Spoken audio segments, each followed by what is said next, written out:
that ordinary people in extraordinary moments could bend history towards something better. For 250 years we have been tested, and every time we have struggled. We have fought. We hold these truths to be self-evident, that all men are created equal. And we have risen. It's one small step for man, one giant leap for mankind. Because defiance is the engine of this country. Mr. Gorbachev, tear down this wall. I don't believe it. Unbelievable. There we go. There's the slam. So then, how did we end up here?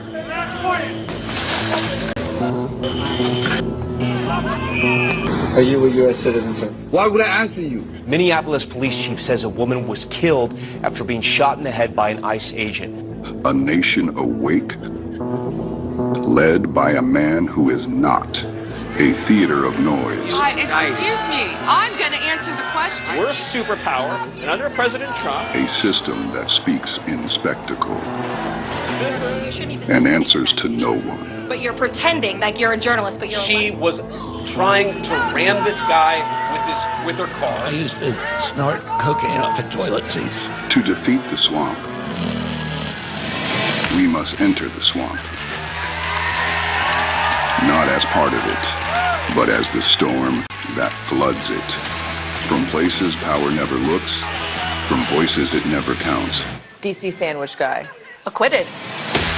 Get the out of our city! If you have a fucking blower, bring it up! Where are you from, Mr. Mills, with your big ass body? Come on, man, look at your officers. Hey, the famous guy. We rise. Organizers say at least 7 million Americans took to the streets. People who refuse to sit down. Say it again! I will not stop now. I will not stop ever. Fear is the tool of a tyrant. Hi, Mr. President. So, FCCU. So if you stand for truth, I need you to stand up today! I ain't backing down. Eyes out. Defiance built this country, defiance freed it, and tonight, defiance returns.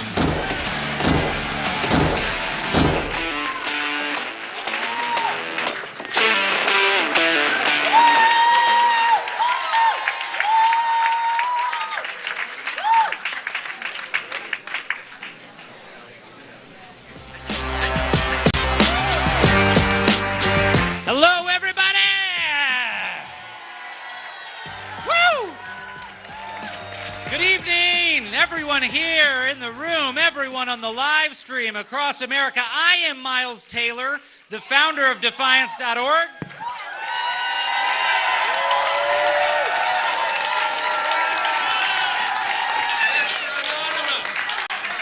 Welcome to State of the Swamp, the rebuttal to the State of the Union.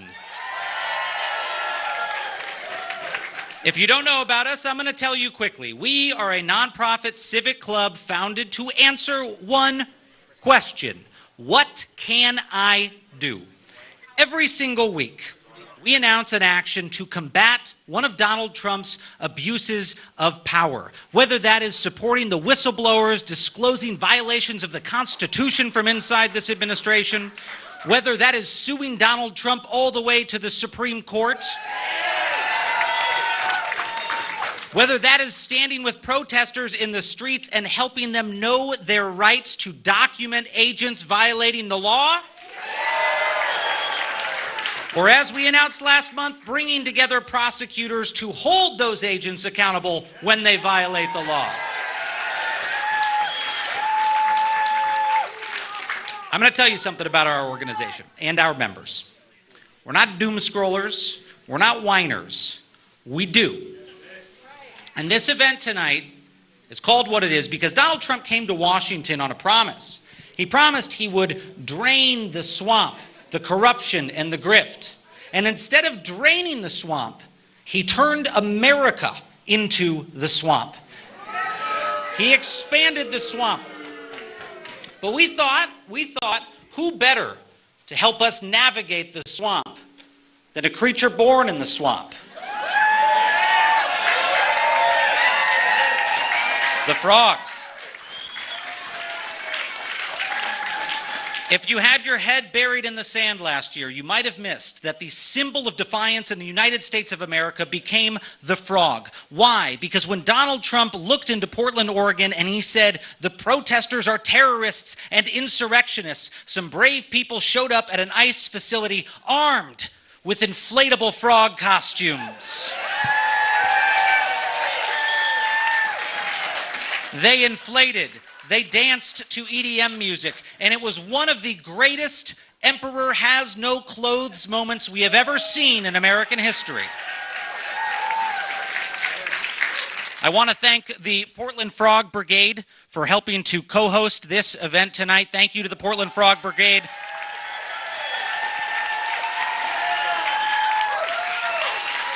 I want to thank our live stream partner, Courier. I want to thank Task Force. I want to thank our new media partners, many of whom you follow on Substack. I want to thank Now This, and I especially want to thank ticket holders and members of Defiance.org in all 50 states and territories, by the way, for their courage and commitment. Thank you. I have got 3 quick things to say to Donald Trump tonight. The first one is this: my crowd is bigger than your crowd.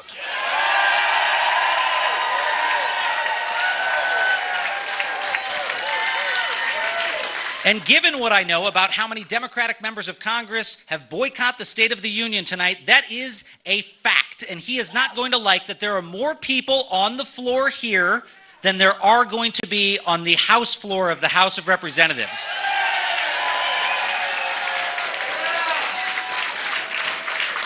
Second thing I want to tell Donald Trump: you tried to silence me, you tried to silence us, and you failed.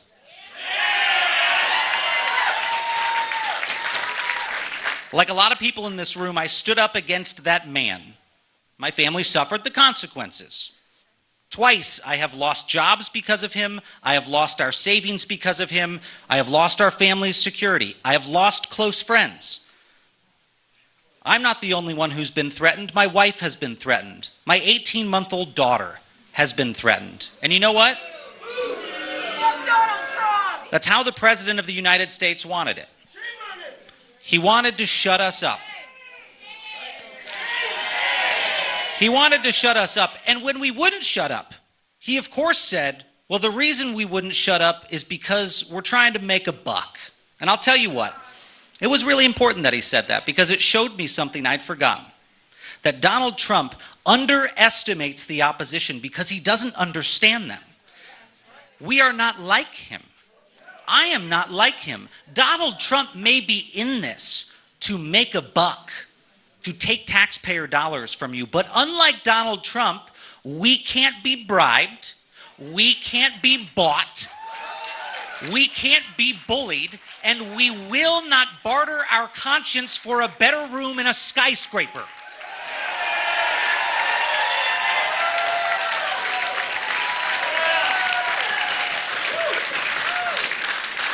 And finally, let me say this. Donald Trump may have turned America into his personal swamp out there across the country, but we will be the ones to drain it. And I'm going to make you a promise tonight. Like dictators before him, his fake gold facade will fall. And the people in this room and across America will spend years removing his name and his legacy from buildings. We will remove his name from monuments. We will remove his name from government programs he has desecrated. And I will tell you this, at the end of all of that, in place of the faded words of Donald J. Trump on the facade of those buildings and facilities, we will put the words of the United States Constitution. So let me say this. Donald Trump did something he did not expect. He united us.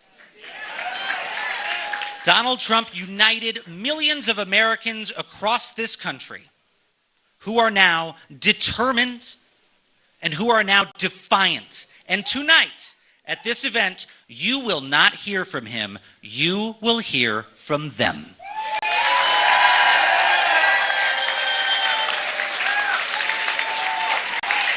So let me first welcome to the stage someone who has been a vocal and strident defender of the United States Constitution and the First Amendment. Please welcome Zedio founder Mehdi Hasan.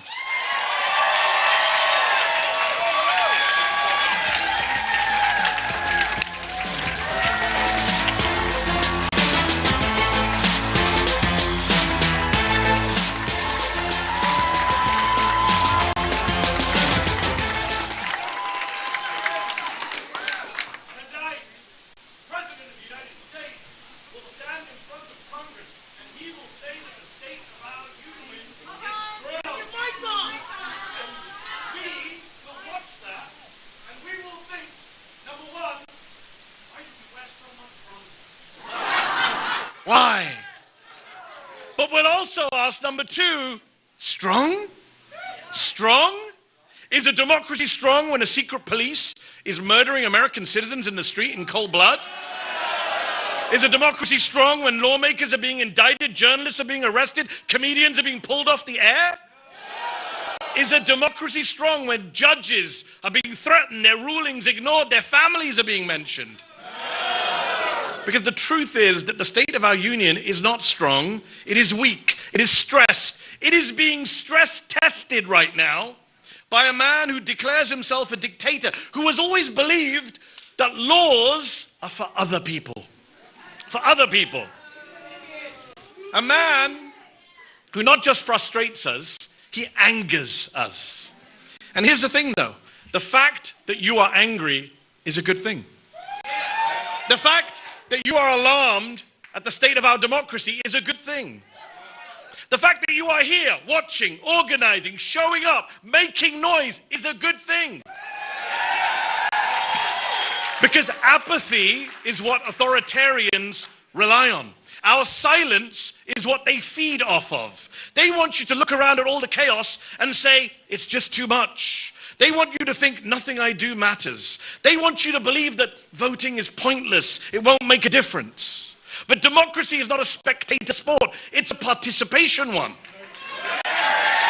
Democracy is not something you have. It's something you do. It's something you build and rebuild again and again, time after time, generation after generation, tyrant after tyrant. You rebuild it. This country has faced dark times before. Slavery, segregation, McCarthyism, all of those things were defeated, not because America is immune to fascism or autocracy, it isn't, but because ordinary people, citizens, decided that they would not accept those things as natural or normal in this country. So tonight, when Trump gives his State of the Union, I want you to remember, his speech, God help us all, is not what matters. What matters is what happens after his speech. What matters is what we do next. Remember, fascism is not destiny. It is a choice. It can be fought. It can be rejected. But only if we reject it together. And you know what gives me hope tonight? What gives me hope is that there are more of us than there are of them. There are more of us than there are of them. Ladies and gentlemen, brothers and sisters, America has been saved before, not by presidents, not by billionaires, not by kings, but by citizens. It will be saved again the exact same way. By you, by me, by we, the people. Thank you very much. Thank you very much.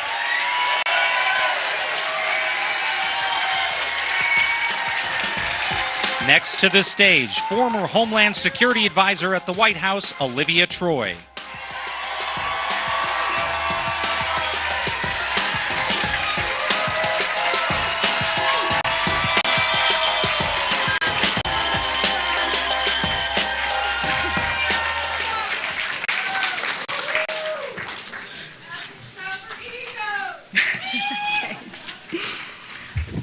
short. Here it is. I defy blind loyalty to any one man. I defy fear as a governing strategy. And I defy the idea that patriotism belongs to any one party. I'm Olivia Troy. I did serve in the first Trump White House.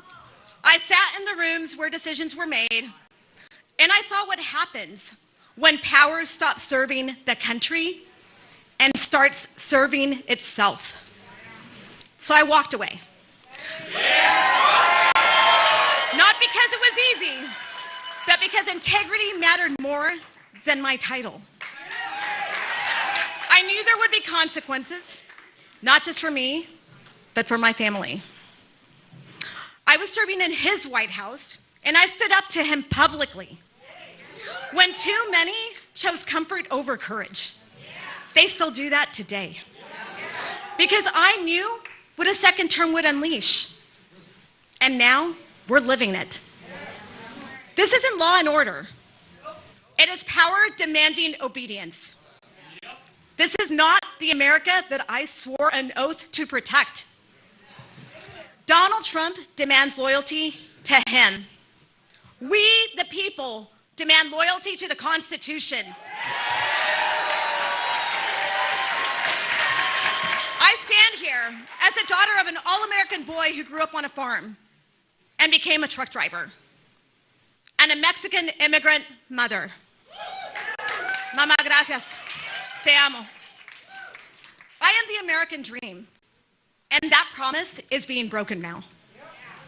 While Republican leadership in Washington demands applause tonight, families like the one I grew up in are choosing between rent and groceries, working full-time and still falling behind. Immigrant families are living with real fear. Parents are afraid to take their children to school. Workers are afraid to show up at jobs they've held for years. Families are hurting. That's the real state of the union, Donald Trump. But let me be clear, we will not let fear control us. So here's my message to those Trump enablers sitting in the Capitol tonight. We are not your audience. We are your employers. And we will remind you of that at the ballot box. I believe in ethics over ego. I believe the American dream is worth defending. And I'm asking all of you here in the audience tonight and at home to defend it with me. Not with violence, not with hatred, but with courage, like the courage that it takes to show up tonight. Keep showing up, organize, protect your neighbors, refuse to be silent, and most of all, you've got this, you know this, vote. Because fear doesn't work here. Not in our cities, not in our communities, not in this country. We are not afraid. We are not silent, and we will not back down. I stood up once, and I never backed down. And I know millions of Americans are ready to stand with me. So when I say stand up, you say defy. Stand up. Defy. We stand up. Defy. Let's defy together. Have a great night. Thank you, Portland Frog Brigade. You're awesome. To my friend Miles Taylor, thank you for putting this together. See you all later.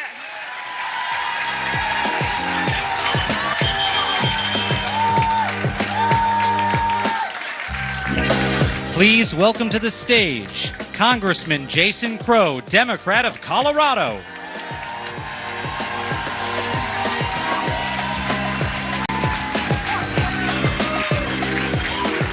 Hi, everybody. Well, Donald Trump keeps on trying to put me in prison. A few weeks ago, he asked his political goons at DOJ to try to get a grand jury to indict me and Mark Kelly and Alyssa Slotkin and our other fellow vets. They failed. They will always fail. Because I took an oath to this country. I've taken many oaths to this country to defend this country against all enemies, foreign and domestic. It's a lifetime oath. and it never stops for me. But here's the thing, this wasn't about our video. This wasn't about us actually doing our job as members of Congress and reminding our service members of what their obligation and what their duty compels them to do. What it was Donald Trump trying to send a message to America. It wasn't about me, it wasn't about the video. The message that he was trying to send is that if you step out of line, if you dare speak up, if you dare question authority, that we will come and we will crush you. That the costs will be too high. Well, he failed to send that message. He chose the wrong people, and he's been trying to send that message in other places, in Minneapolis, in Portland, in Denver, and he's failing everywhere. Well, they're trying to send us messages, so I have a message for them. I'm pretty bad about sitting back in a foxhole and letting people just throw grenades at me and just taking it. So we are going to start imposing costs on them. I'm taking names. Justice and accountability is coming. You cannot hide behind your masks forever. And if you think you can operate with impunity, murder Americans, deport Americans, abuse our communities, violate the law, turn your back on the Constitution, accountability is coming. They think, Donald Trump thinks, that fear is contagious. He wants us to be afraid and he wants it to spread like wildfire.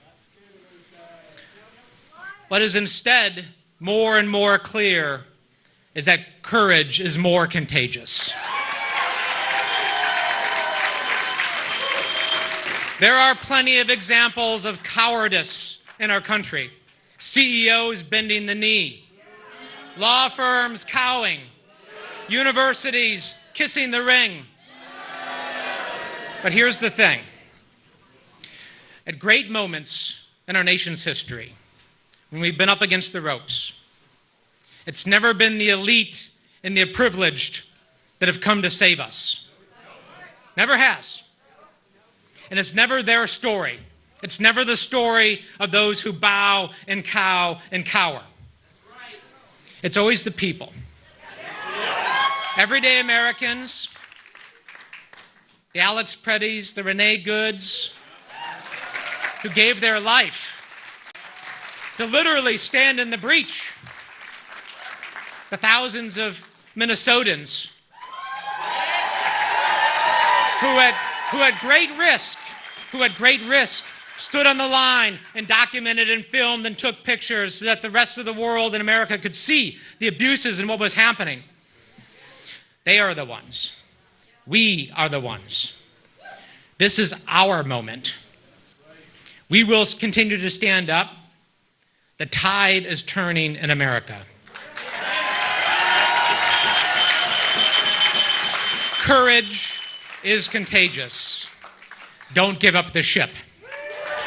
Thank you.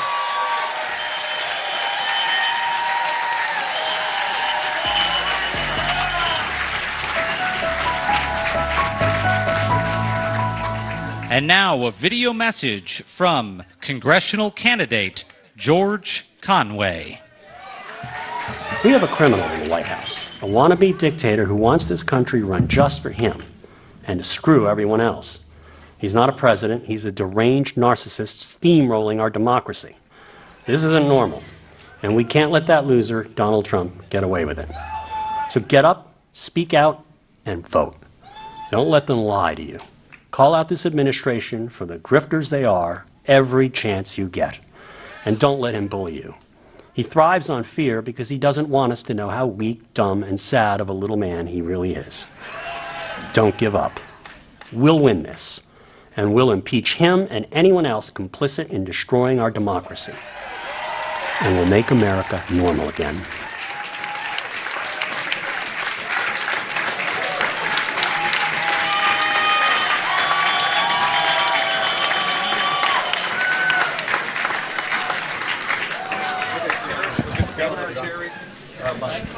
Please welcome to the stage a panel on the fight for the First Amendment led by moderator Jim Acosta, host of The Jim Acosta Show, Delaware Governor Matt Meyer, award-winning journalist Terry Moran, and civil rights leader, best-selling author, and Committee for the First Amendment co-chair Rashad Robinson. Wow. Oh my goodness. This is incredible. Why did I not get frog ears or frog eyes? Should I put one on? What do you think? I don't know. As an old news guy, the hair is very important. You know, I'm 6'2" with the hair. You know, oh, thank you very much. I appreciate it. All right. Why not? You know what? As a wise man once said, we'll do it live. Welcome to the National Press Club. It has not been renamed the Trump National Press Club. And it never fucking will. For those of you who watch my show, you know I say the F word all the time, so we just say fuck it, right? If we're not going to say fuck in a time like this, when are we going to say it, ladies and gentlemen? That is my position, and I think it makes a lot of sense. We have an esteemed panel joining us this evening to talk about this fight for the First Amendment. That was one of the very first things that Trump went after in Trump 1.0, and he, of course, went after it again the second time around. We've got a great panel. Let's have everybody introduce themselves, starting with you, Rashad, and then we'll go down the line here. Hey, everyone. I love this energy. I'm Rashad Robinson. I'm a civil rights leader. And I am the co-chair of the Committee for the First Amendment, working to protect the First Amendment all around the country, moving artists and activists to stand up. All right. And I'm Terry Moran. I'm an independent journalist. I am Matt Meyer, governor of the first state, and there are more frogs in this room than there are people in my state. Thank you. Very good.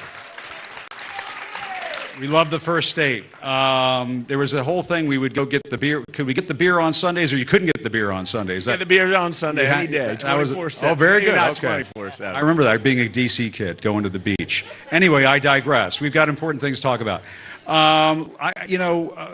Governor, let me start with you first. You have not been governor of Delaware for very long, but one of the very first things that you did was stand up for the First Amendment, stand up for the free press. And tell us about that. That's right. Two of the first bills I signed were making sure you cannot ban books in our great state of Delaware.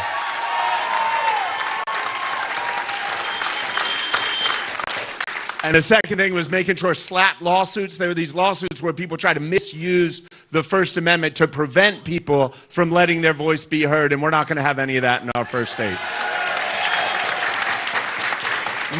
More broadly, what I'd say is what I'm seeing with the First Amendment, but not just the First Amendment, across our community in Delaware and across the country, is that billionaires are taking control. That we have a president who has used the worst of Citizens United to put this country at the disposal of a very few people, very few privileged people who want a country that's very, very different from what you and I want. And they're controlling the media. They're controlling what the citizens of Delaware see and hear and understand. They're controlling what each of you understand. And tonight in the State of the Union, I think we're going to see more of that, of media manipulation, information manipulation. I so appreciate events like this where people are standing up and saying, we the people are stronger than these few. We need to fight to win our country. We are winning. Look at the numbers. We are winning. Thank you for being here. Hey, thank you, Governor. And I can see the sign that says damn straight right over your head there. So it reminds me a little bit of another Delawarean back in the day who might have been down the street, and if only he were still there. But anyway, Terry Moran, independent journalist. Terry was being modest, a longtime ABC News correspondent, White House correspondent, Supreme Court reporter. Terry's one of the best in the business. And, you know, Terry, you were ahead of the curve in one very big way. For those of you who don't remember, Terry put out a tweet about Stephen Miller. and it made a lot of news and pissed off some corporate overlords at ABC. Terry, talk about that and why that was important, because to me, that was a sneak preview of coming attractions. Look what has happened with respect to Terry. Yeah, look what has happened with the effect that Stephen Miller has had on this country. Look at the effect. ICE in Minnesota, the detention centers, which I want to talk more about. But Terry, tell us about that moment, why you did it, and what do you think it means going forward? Well, I wrote it because I thought it was true. There you go. And you know, how about that? That is actually why it's become a big deal. It's become a big deal in my life. It got me fired. But it's become a big deal in some ways, which is odd. And I will say there was nothing planned about it, although I will also add, because it was posted at 5 minutes after midnight, some people, it was not a drunk tweet. I promise. What it was a very sober, what it was, in fact, I was quite proud of it in many ways, still am. Yeah. What it was something that had been, you know, I'd been reporting on this administration, interviewed the president, had a good time with that, and then over the course of days and weeks, it was just gnawing at me, fretting, right, tossing and turning about our country and what's happening to it. And I was out walking the dog, so I'm blaming the dog for this. And I just said, that guy, that effing guy, because I'm not going to drop that. I'm sorry, yeah. I can't. It's my dear mother in heaven. But it started, it was in the middle of the afternoon. I was pondering it, and then, you know, we had dinner and watched, what was it? We watched some movies, a George Clooney movie, so I'm blaming George Clooney as well. Good night and good luck, maybe, or something. No, that's what everybody says. Did you go see the play and were you inspired? No, it was, the kids had never seen that. I can't remember. Anyway. Ocean's 11. That's what it was, which is a great family movie, but if you want to keep your job, don't watch it. Anyway, so we got into bed, and as one does, is on the phone, and I kind of had come up with something in my head, and I posted it. I thought, okay. And just before I hit send, actually, I thought to myself, this is hot, this is, you know, hard language. But then I thought, it's a description.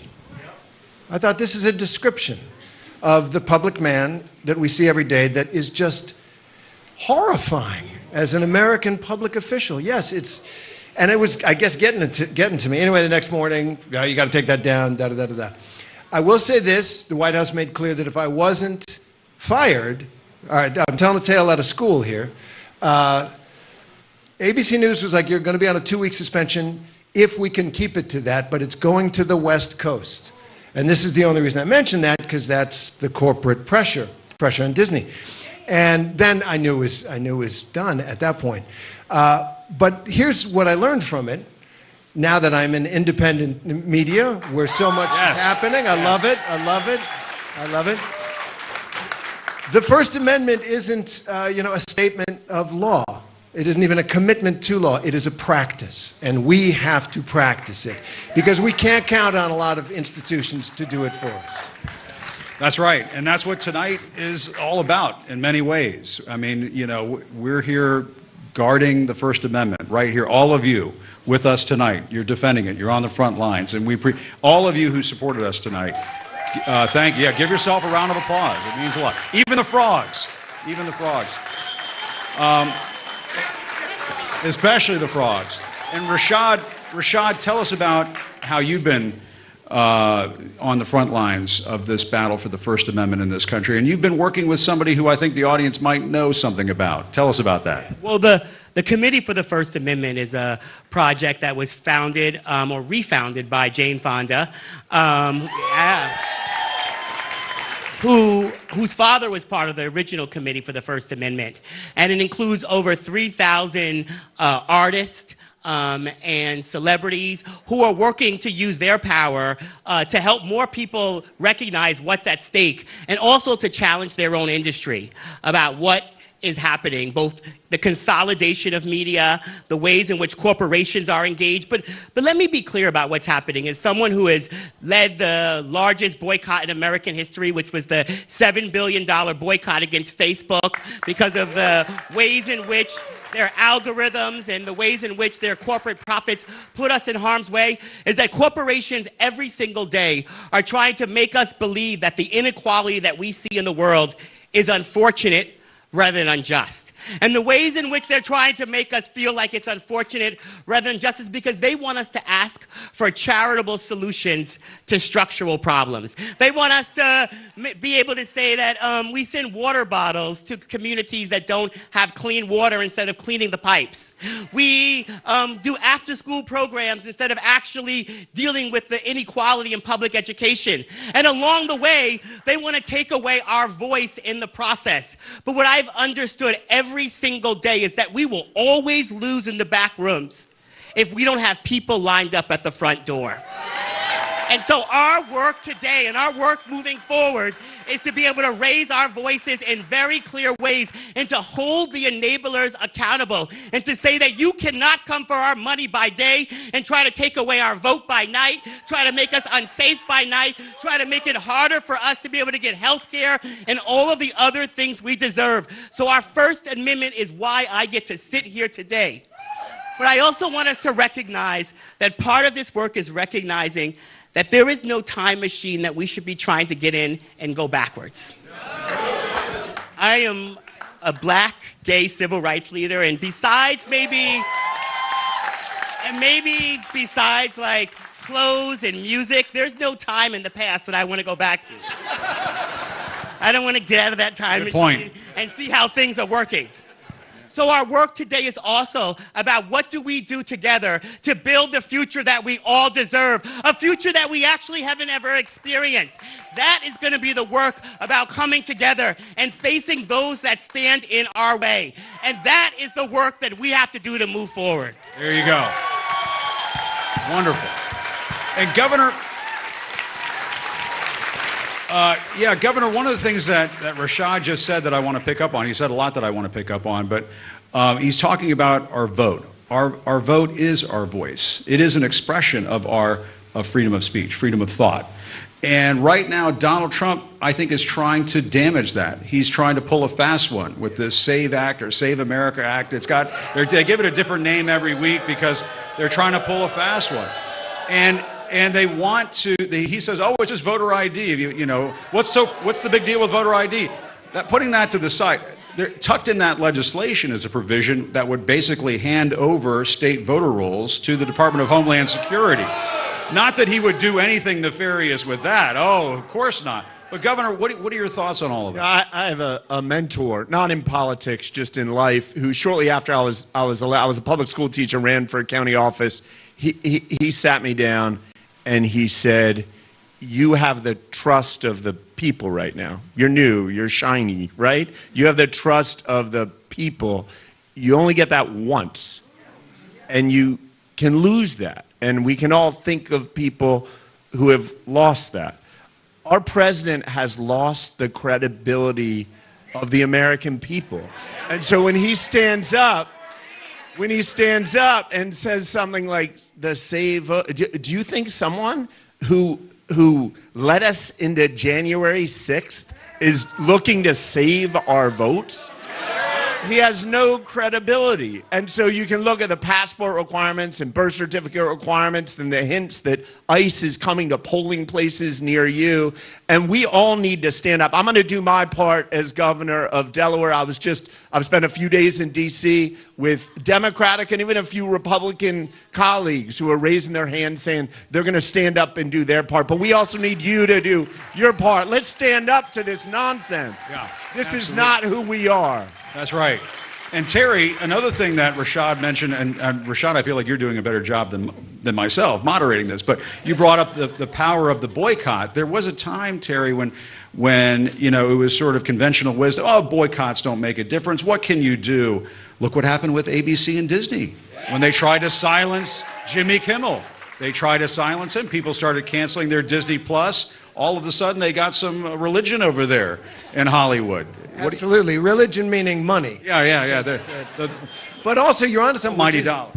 Which is that Trump is modeling himself, in particular after this guy, Viktor Orban in Hungary, right? And before him, Putin. And there's a game plan, right? We're seeing it in operation right now Orban and before him Putin and the Law and Justice Party in Poland did it. They strip the media assets, or they get their cronies to buy them, and there is all of a sudden no dissent. But today that won't work in America because we're all over the media, right? I mean, there's not just 3 networks.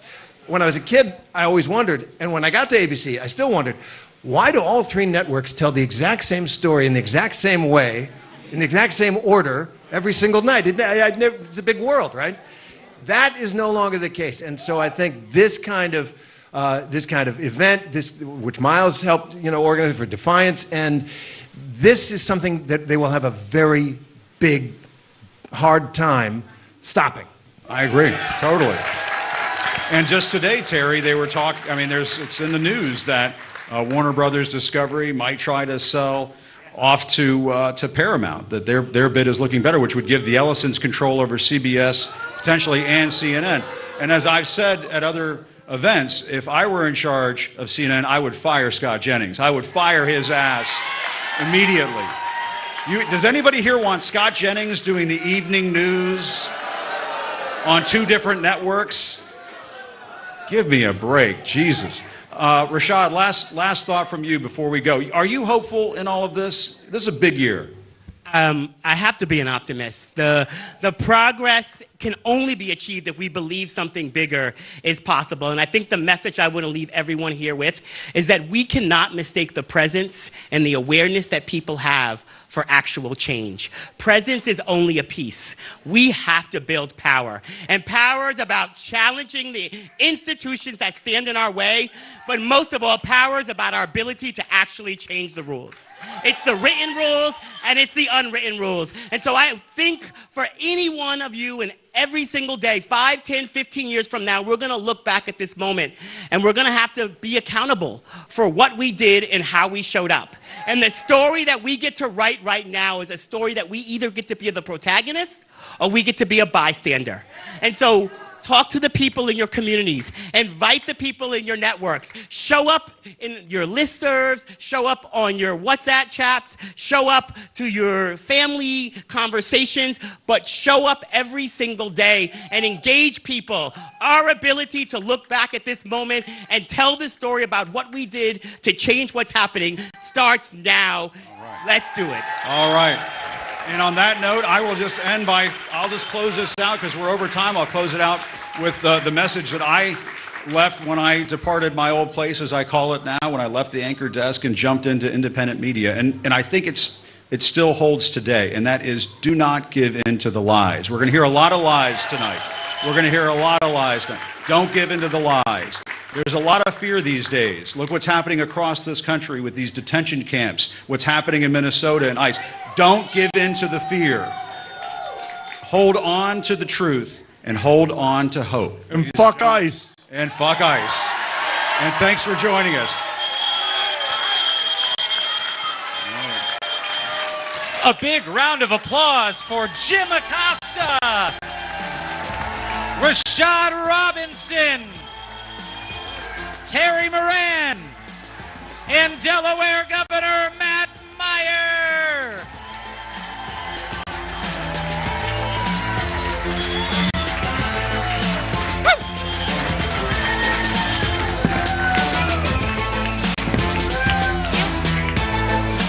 Sorry. Uh-oh, there we go. Next up, we have a video message from author and To the Contrary Substack newsletter writer, Charlie Sykes. Were you watching Stephen Colbert the other night when he called out the craven cowards of CBS and gave a huge middle finger to Trump's FCC? My friends, this is how you do it. You lean in, expose them, defy them, never back down. Look, you're all here tonight because you recognize that this is the fight of our lifetimes, the challenge of our generation. Because if we get this right, we can save the American experiment. But that requires clear heads and brave hearts. Donald Trump wants you to believe that resistance is futile, that MAGA is unstoppable. But it is not. In fact, it's waiting its turn in the trash bin of history. So let's put it there. What should we do? Never accept that what's happening is normal. Have the moral courage to do what's right. Don't be afraid to call fascism by its proper name, and always remember, amid all of the cruelty and the insanity, that you are not the crazy ones. Thank you. We will now hear from defiant voices on the rule of law. Please welcome to the stage Ambassador Norm Eisen, founder of Democracy Defenders Action.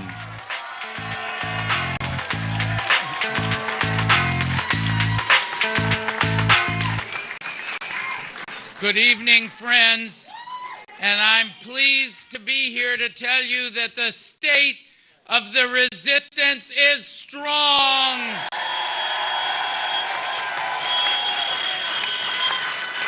Travel back with me to 2009, back when BlackBerries were cool.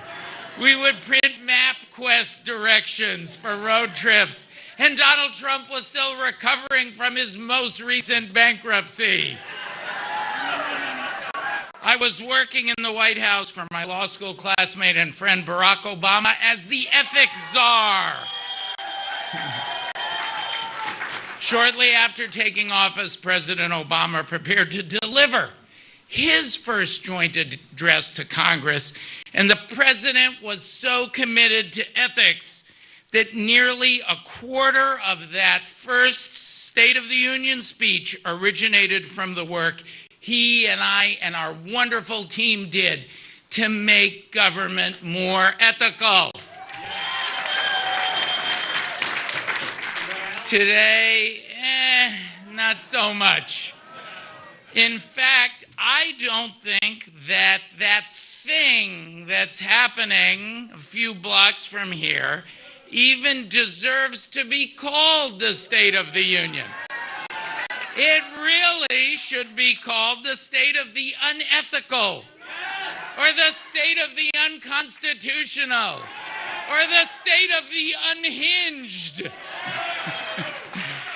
Whatever you call it, it's unacceptable. But here's what is acceptable. Fighting peacefully, lawfully, and vigorously for our democracy, like we do at my organization, Democracy Defenders Fund, and our sister organization, Democracy Defenders Action. We have over 260 legal cases and matters fighting against Trump's autocracy in the court of law and in the court of public opinion. We fight through the contrarian.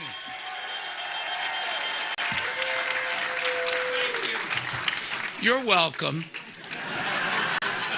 In fact, Miles Taylor, who introduced me, is one of our clients. We have fought Trump's attempts to end birthright citizenship. We've challenged ICE's horrific abuses of power across America. We've held the DOJ accountable for hiding the Epstein files. We defended Prop 50 and the votes of Californians, and we, on behalf of conservatives, representing every Republican administration from Nixon to Trump 1, filed briefs opposing Donald Trump's illegal tariffs that were just struck down by the Supreme Court. We do that with our wonderful partners you're going to hear from and meet many of them shortly. Our coalition, as you'll see, won't rest. We aren't deterred, and we won't stop as long as these threats persist. Just yesterday, we launched our latest initiative to expose Donald Trump's crypto corruption.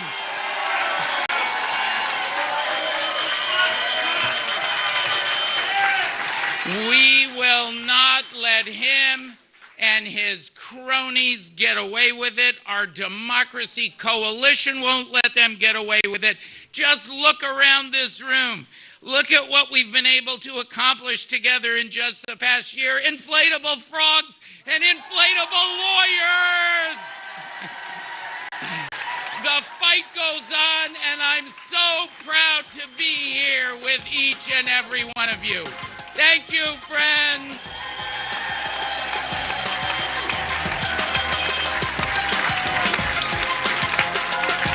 Please welcome to the stage former national security official and author Asha Rangappa.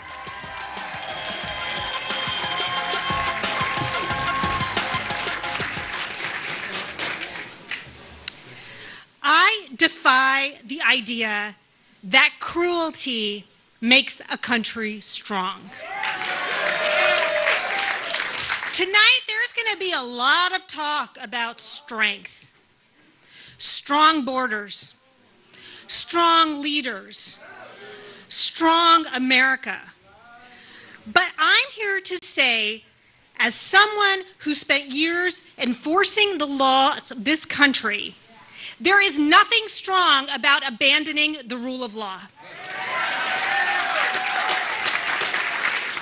Because the rule of law is not just a set of rules. It is a moral promise. And here's the part that often gets lost. The rule of law only survives if ordinary people have moral courage. Not dramatic courage, not movie scene courage, the everyday kind of courage.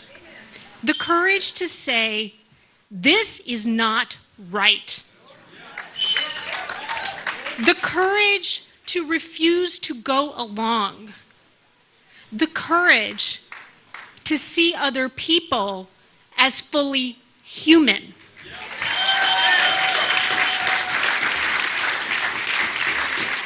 And here's the part that I want us to sit with tonight. The root of moral courage is empathy. Do you know what Elon Musk said? He said, the problem is there is too much empathy. I say, there is not enough. Empathy is what stops us from treating people as enemies instead of neighbors. Empathy is what stops the law from becoming a weapon. Empathy is what reminds us that power exists to protect the vulnerable, not to punish them.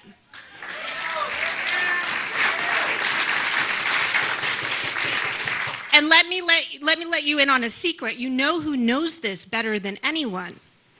Authoritarians.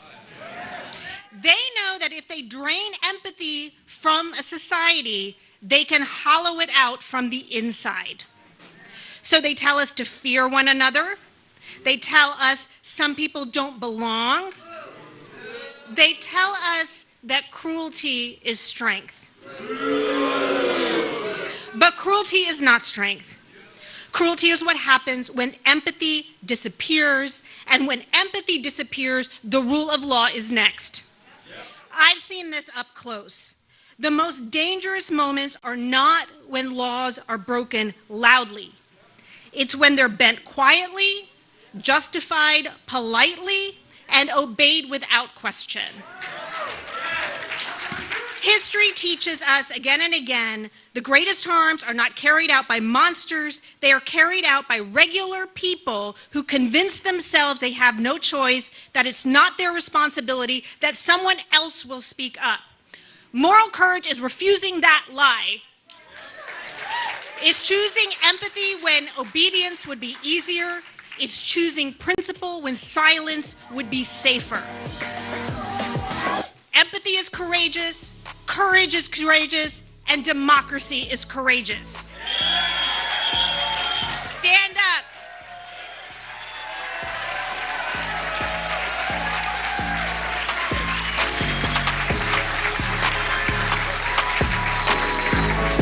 And now a word from district attorneys across America. Are we in Germany? Stop! He said he doesn't have to show a warrant. How can I relax? You just killed my neighbor.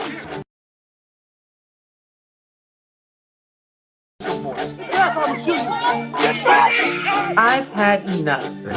Enough with the warrantless arrests. Enough. with the illegal home entry. Enough with the violent assault. Federal officers do not have absolute immunity. They do not have permission to break the law. And they do not have the right to violate your constitutional rights. And they certainly do not have the unchecked power to deprive you of your life.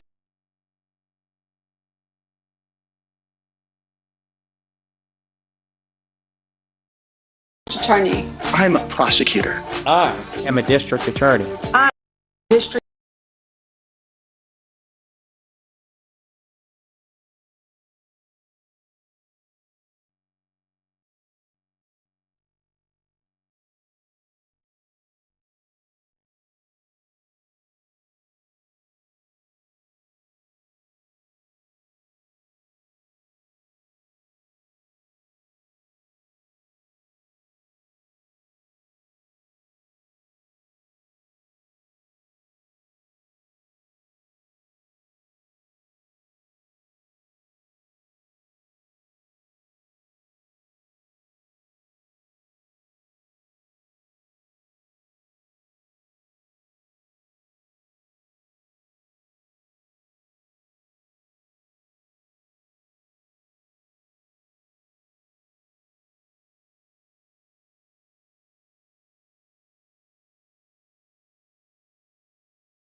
And we're coming together from around the country To fight against federal overreach. FAFO will not tolerate these abuses of power. We will work together to make sure federal officers Uphold the law in our states and cities. Where federal officers break the law, they will be prosecuted. No one is above the law. Learn more about us at federaloverreach.org. You've had enough? And we hear you.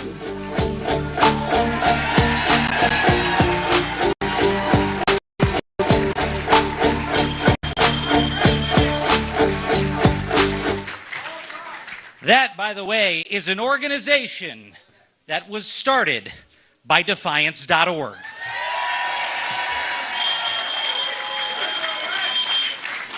Next up, I want you to welcome to the stage a group of speakers focused on the power of the people, starting with Congresswoman Maxine Dexter, Democrat of Oregon, along with the Frog Brigade.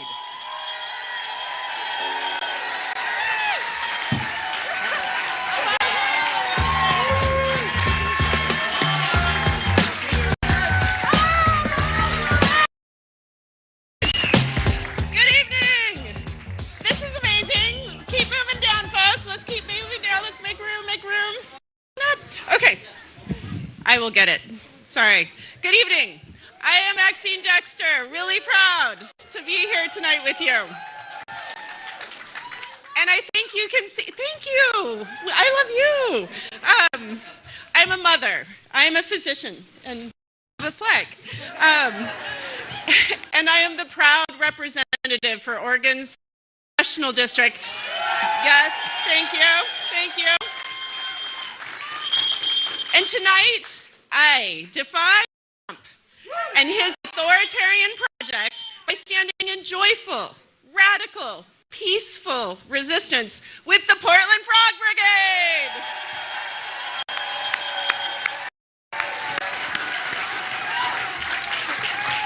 All right. When Donald Trump said Portland was a war zone, when he tried to send in federal troops, boo. When he tried to scare America into submission, Portland answered. We answered with frog costumes. We answered with dancing, singing, and joy. When Trump wanted us to cower in fear. And today, there is no federal takeover of Portland. That's right. That's right. National Guard troops have been sent home where they belong. Because joy is resistance. Creativity is resistance. Community is resistance. And our movement is filled with people who refuse to sit down, to shut up, or even to stop ribbiting. Yes. So let me ask you, are you tired of being lied to? Yes. Are you tired of billionaires running? We can build a country where the economy works for working people, where people have access to affordable, comprehensive health care, where we treat the climate crisis like the existential threat it actually is, and where we defend our democracy for our children and our grandchildren. So let's build this world together. It's fueled by joyful resistance and the Portland Frog Brigade. Give it up for the frogs.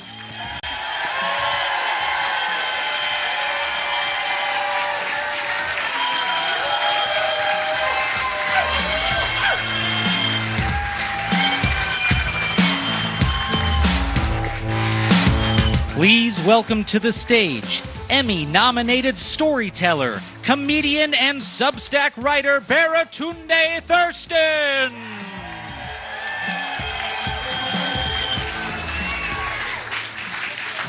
I am so honored to be able to follow the Frog Brigade. Yes. Stand up. Y'all already forgot. There you go. There you go. I defy the lie that we are powerless. I want to welcome you with a happy Black History Month. I see you. My name is Baratunde Thurston. I am a son and grandson of Washington, D.C. Chocolate City, or a more caramel flavor these days, dripping in gold temporarily. Temporarily. I saw my 100-year-old grandmother earlier today. She said something really profound. She said, and I quote, "The electric slide is made for me." At 100-year-old, she still wants to dance from her wheelchair. And that spirit, that energy, that defiance, that insistence on joy is the energy and the spirit and the defiance we need right now. Because, y'all, we're in a battle of stories. All right, on the one hand, you got a story we're being told that we're powerless, that only the people who are currently abusing power have the right to wield it, that some people are worth more than other people. Boo indeed. But there's another story unfolding. There is a story where citizen is a verb, where democracy is something we do, not just something we have, and where we all live into the truth of Dr. Martin Luther King Jr.'s words that we are caught in an inescapable network of mutuality. We need each other. We have seen all this on display in the great state of Minnesota. Yes. This administration sent its undertrained, overarmed, unconstitutional thugs wearing hokas, and people held it down for each other. We saw that beauty. Parents with whistles looking out for schools. Peaceful people documenting human rights abuses. I saw a crowd of people throwing dildos at ICE.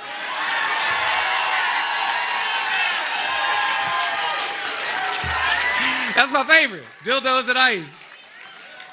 Look, when you cosplay Call of Duty to take on a daycare center, you might need an extra pair. Thank you for that. James Baldwin wrote to Angela Davis saying, "For if they take you in the morning, they will come for me that night." That is the spirit we have seen in LA, in DC, in Portland, in the Twin Cities, and in Chicago, and in so many other places across this country. An old story is dying. reluctantly and awkwardly cringing and binge drinking in a locker room in Milan instead of locking up the criminals on the Epstein list.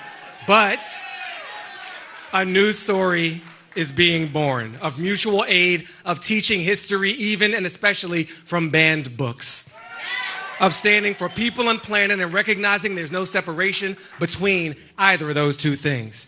We are here in our 250th year, y'all. The season of hate and domination is over. The season of love and interdependence is upon us. I close with the words of Lauryn Hill in this cold, sometimes dark winter. After winter must come spring. Let's get ready for it together. Thank you very much. Love y'all.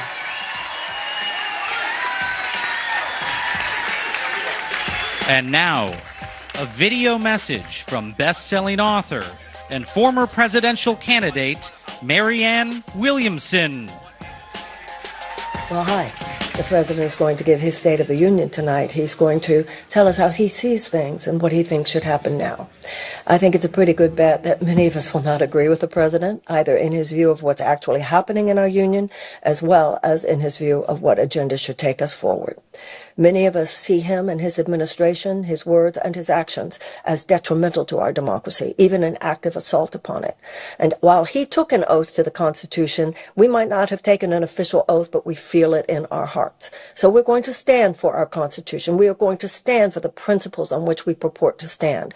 The equality of all people, the right of all people to actualize their own God-given potential without interference by dictators or tyrants. So I hope you'll join us here on defiance.org. We're going to lay down some truths, certainly as we see it. And I think the momentum by which so many Americans are going forward, seeking to heal this country, will be increased. See you later. Welcome to the stage for a panel discussion on America at 250. Will we survive? Moderated by the Left Hook publisher, Wajahat Ali. Senator John Tester from Montana. Seneca Project founder Tara Setmeyer. And Justice Matters host Glenn Kirshner.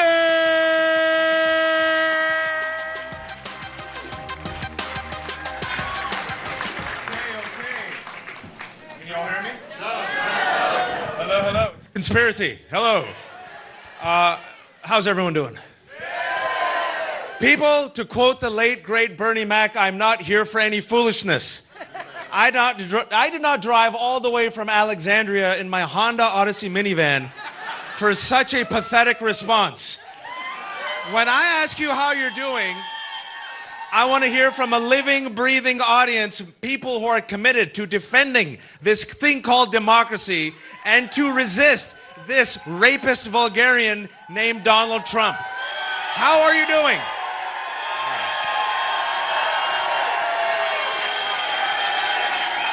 What's up? All right.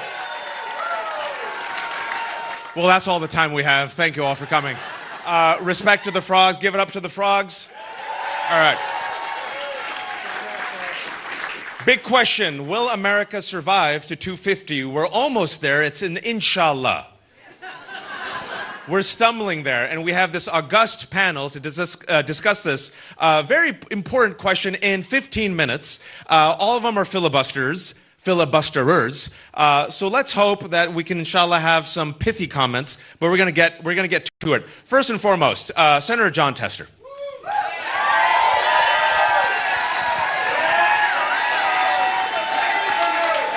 Don't kiss up to him. Don't kiss up to him. Just calm down. All right. From the great state of Montana. Great crowd. Great crowd. All right.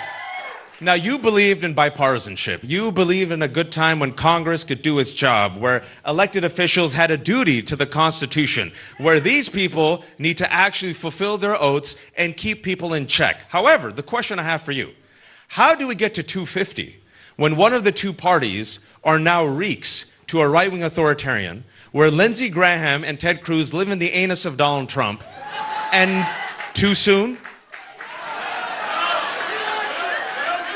Or not soon enough. And if I may, many Democrats believe that the Democratic Party, I'm using their words, are spineless, feckless, weak, and cowardly. How do we get to 250 when a Congress is not doing its job? With groups like this, that's how. Let me tell you what.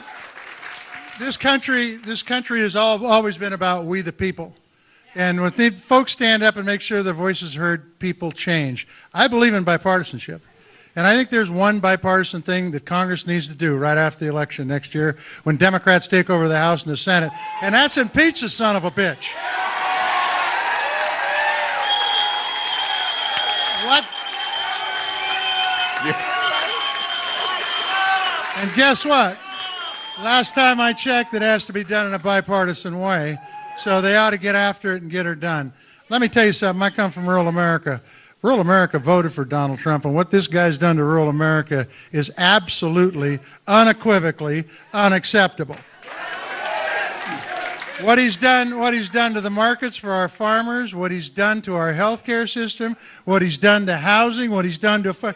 Man, oh man, more things than I got fingers on my hand to count them. I will tell you, it's insane.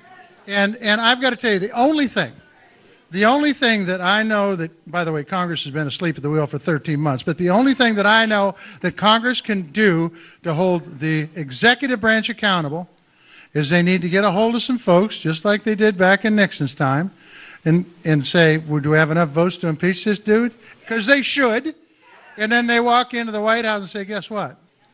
You're going to hit the road, Jack. I'm going to ask you a quick follow-up. Democrats right now have the lowest favorability rating in 3 decades. I heard you. What would you want Democrats to do in this moment to regain the trust of people so that, inshallah, we can get to 250? Well, I mean, the truth is they need to start challenging the administration on everything that's out there, and some of them have been. But the bottom line, they need to, and they need to start talking about issues that people will talk about at their kitchen table, because they're not. And they need to. Starting with affordability, starting with making sure that businesses out there got a shot, and working families got a shot, and family farm and ranch agriculture got a shot. They need to talk about the issues that are important in this country. They've forgotten about that. I would say maybe even tax the billionaires. Just throwing it out there. That's just me. That's me. Tara, give it up for Tara Sedmeyer. Tara, we are limping towards 250. Inshallah, will we get there? How do we get there when it seems like in the past 10 years, every institution has capitulated to Donald Trump? Whether it's corporate law firms, whether it's corporate media, whether it's our titans of industry. In the front row, Tim Apple and others. How do we get there when our institutions are failing us? Well, if we all remember that this country was founded on we the people, not corporations. So the way that you get there is you hold the bastards accountable, period. You know, we are in an inflection moment in this country where we have to make a decision of whether we're going to stand up or stand by. And there is no time for people to be lukewarm about where they stand. And the more that we are looking at what's happening, and if you feel as though you want America to celebrate its 250th birthday and for this democracy to make it, then it's up to us. Democracy doesn't defend itself. We are responsible for that. So institutions don't defend themselves. We are the ones that make sure those institutions are still standing. So I think it's important for people to understand that we still do have the power.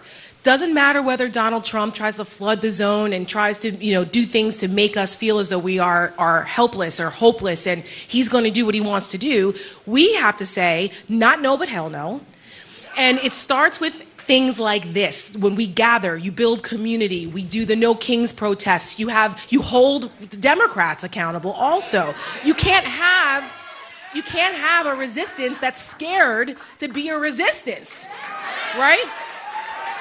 So the way that people who are elected officials respond is that they have to be reminded who they work for. Just like Donald Trump and that administration works for us, so do the Democrats. So if you have people that you feel are not standing up and fighting the way you want them to, then you need to say, either you're going to fight and stand up, or we're voting your ass out. We'll find someone who will. That's how we make it. It is up to every one of us. And I think the more that Americans realize that, the more that we will coalesce around beating back this fascist movement and embracing our democracy. Don't let them co-opt that from us. They don't get to own patriotism. They don't get to own what democracy is. They don't get to take our freedoms from us. Only if we let them. And I say no, not no, but hell no.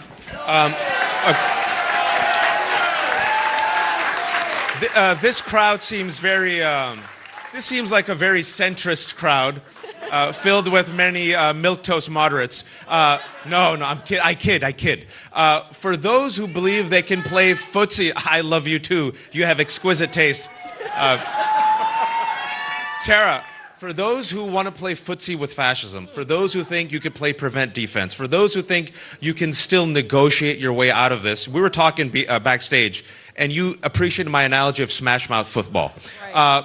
You were a former Republican, and Republicans are known to play a bit dirty. But for those who still think after 10 years, you can kind of wiggle your way through centrism, your response? Well, listen, I think you have to play the game that you're in. And yes, that's true that Republicans know how to play tougher in the past. Now it's dirtier. But you have to be careful you don't become what you despise. I think that is a very important principle in this fight. Do not become what you despise. It's very easy to get lured into that, but you cannot. But we have the benefit of having the truth on our side. We have the benefit of having the constitutional principles that this country was founded on our side. So we need to weaponize that in the way that our truth is our sword. And so I think that when people see that you cannot, as I often say, as a football fan, New York Giants, yes, big blue wrecking crew, defense may win championships, but offense wins elections. There you go. And Democrats need to understand that. It's offense all the time. Put the Republicans on defense, because if they're explaining they're losing, and last time I checked, it's very difficult to explain away how Donald Trump has betrayed veterans, farmers, the middle class, rural America, and virtually anyone who's not a white Christian male. He's betrayed all of them. And for women who are out there thinking, well, Donald Trump, listen, he's taken rights from us. These people do not care. They want to make all of us subservient to their agenda. So you cannot negotiate with fascism. You cannot. There is no lukewarm defending democracy. And the sooner that Democrats get that and go on offense, the sooner we can not only win, but vanquish MAGA to the ash heap of history where they belong. Fascists come for everyone at the end, even fellow fascists. Give it up for Glenn Kirshner, everyone. Give it up for Glenn Kirshner's muscles. Glenn secretly is very happy that I noticed that.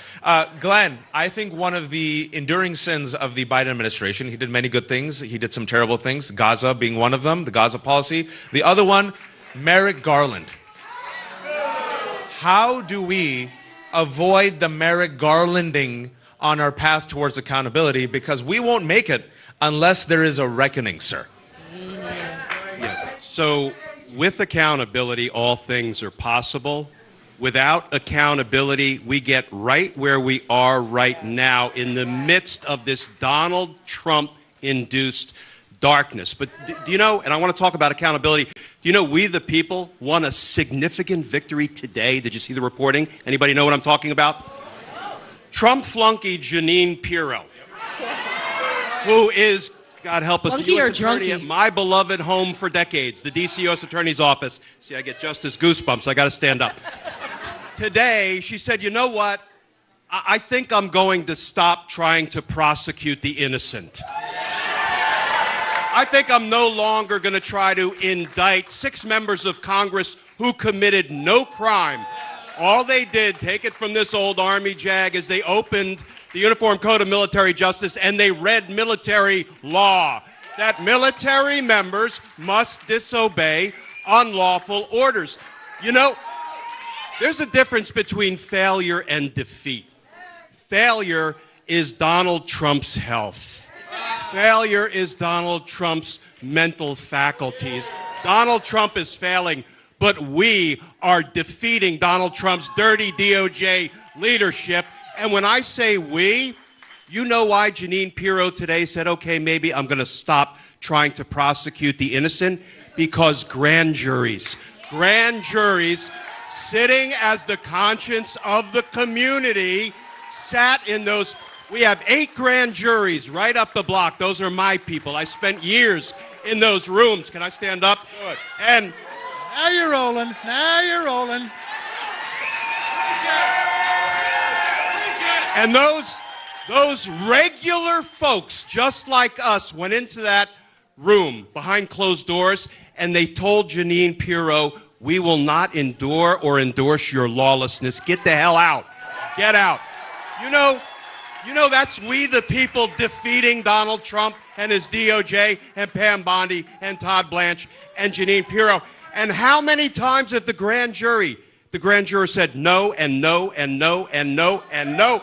And then Jeanine Pirro said, okay, well, I won't bring a felony charge. I'll bring a misdemeanor charge, which she can do with just the sign of a pen. And then trial juries told her, hell no, not guilty. Go away.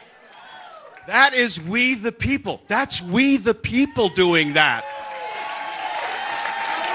And when it comes to accountability, listen, we don't need any more putting long national nightmares behind us with no accountability. We tried it in '74. We tried it again after Donald Trump launched an attack on the Capitol to try to steal a presidential election. No more Merrick Garlands. We need a DOJ full of Jack Smiths. We need a DOJ full of Jack Smiths. And friends, win, lose, or draw, we need to investigate every crime that's being perpetrated by Trump and his cabinet and his flunkies against the American people right Epstein now. files. We need to hold them accountable, because without accountability, guess what? We don't get to keep our republic anymore. All right, here we go. This is what we're going to do. With the 45 seconds that we have left, we're all going to stand up. All right, here we go. On the count of 3, we're going to yell defy. And then we're going to yell love. All right? Because I don't want to just be angry. I want to say defy, and I want to say love America. How about that? Love America. You guys like that? All right. 1, 2, 3. Defy. 1, 2, 3. Love America. Thank you, everyone. Folks, How about there's only Raj? one thing. Raj, Yeah, go ahead. We defy because we love America. Oh, all right, let's do it. On the count of 3. On the count of 3. We defy because we love America. Here we go. It's editing in real time. 1, 2, 3. We defy because we love America. Thank you, everyone. The voice of God approves of that message.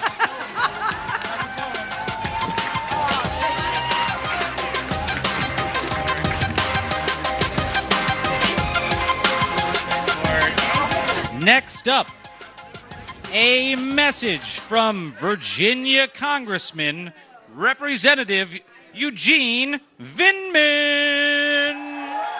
Tonight, Donald Trump will take the stage and deliver a speech defined by the 3 C's of his administration: chaos, cruelty, and corruption.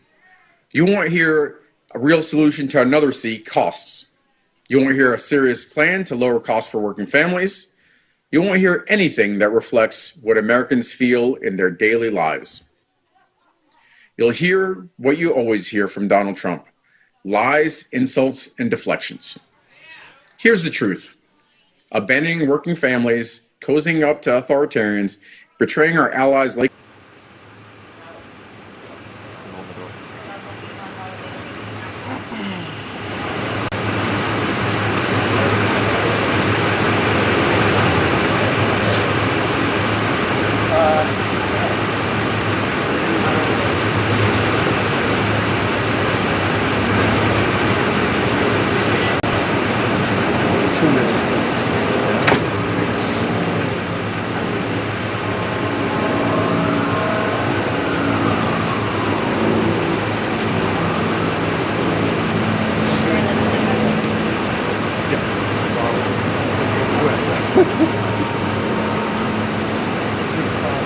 Maybe it's just once he gets in the motorcade, once he's in the car and the lights are on, he really can see it. Yeah, it's primarily the walk from the door to the once he's in. Sorry. Once he's in, I'm probably be focusing on the guys. That's cool. Oh yeah, we're all gonna track it. Okay. Sorry. You're good. Yeah, we're all gonna track it.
Story on the hill.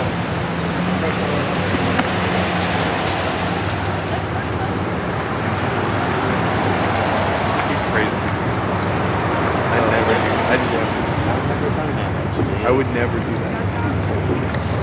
All right, brilliant. Cool.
out where I'm at.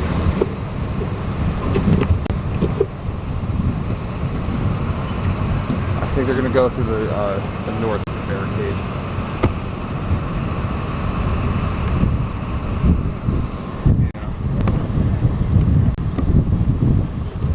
I mean, if he was in the Senate doors, he may. If he continues onto the House side, he will. I'll have a perfect shot of it. But, you know, TBD. Go in a different way. I'm going to prepare as if he's coming into the north barricade and the House side. But we don't know.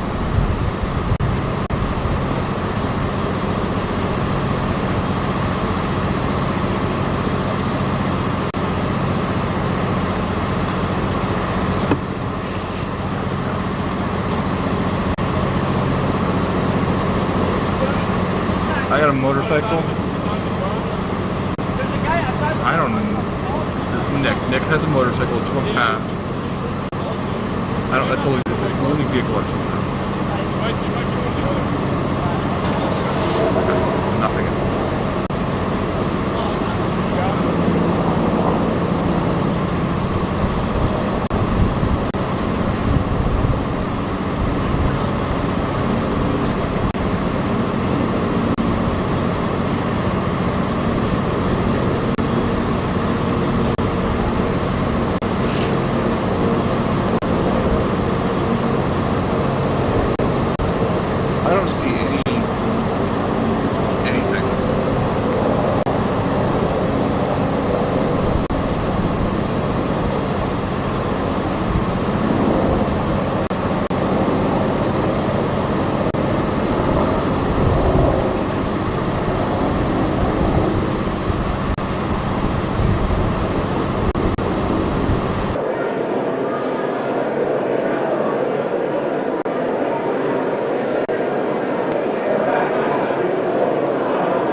The joint session will come to order. The chair appoints as members of the committee on the part of the House to escort the President of the United States into the chamber. The gentleman from Louisiana, Mr. Scalise. The gentleman from Minnesota, Mr. Emmer. The gentlewoman from Michigan, Mrs. McClain. The gentleman from North Carolina, Mr. Hudson. The gentleman from Pennsylvania, Mr. Reschenthaler. The gentleman from Utah, Mr. Moore. The gentlewoman from Indiana, Mrs. Houchin. The gentleman from Oklahoma, Mr. Hearn. The gentleman from New York, Mr. Jeffries. The gentleman from California, Mr. Aguilar. The gentleman from California, Mr. Liu. The gentlewoman from Washington, Mrs. Delbene. The gentlewoman from Michigan, Mrs. Dingell. The President of the Senate, at the direction of that body, appoints the following senators as members of the Committee on the part of the Senate to escort the President of the United States into the House chamber. The Senator from South Dakota, Mr. Thune. The Senator from Wyoming, Mr. Barrasso. The Senator from Arkansas, Mr. Cotton. The Senator from West Virginia, Mrs. Capito. The Senator from Oklahoma, Mr. Langford. The Senator from South Carolina, Mr. Scott. The Senator from New York, Mr. Schumer. The Senator from Illinois, Mr. Durbin. And the Senator from Minnesota, Ms. Klobuchar. The members of the escort committee will exit the chamber through the lobby doors.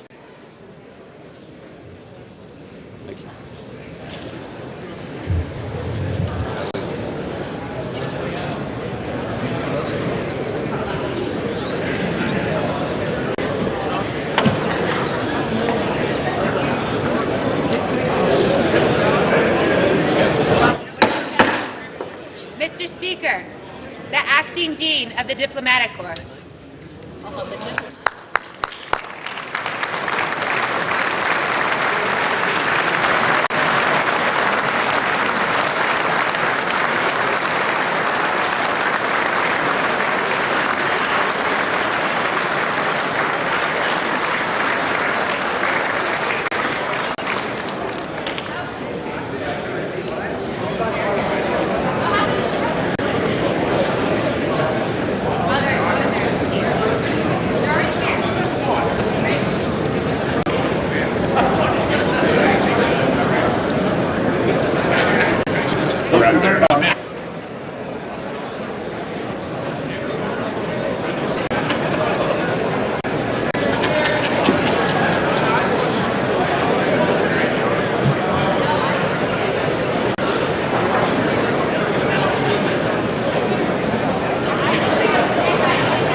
Mr. Speaker, the Chief Justice and Associate Justices of the Supreme Court.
refreshment.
Mr. Speaker, the President's Cabinet.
Mr. Speaker, the President of the United States.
Mr. President.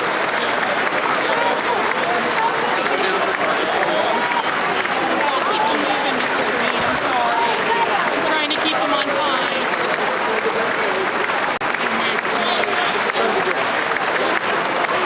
How much about a selfie?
Members of Congress, I have the high privilege and distinct honor of presenting to you the President of the United States.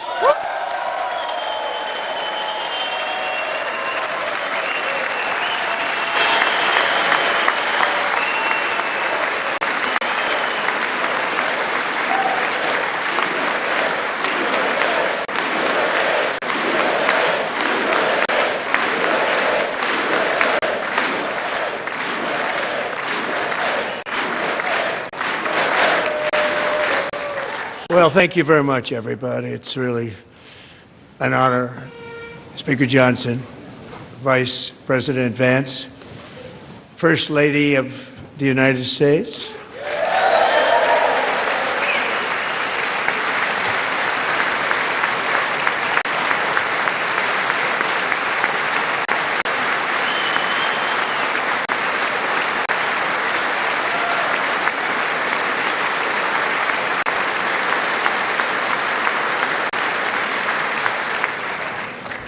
Second Lady of the United States,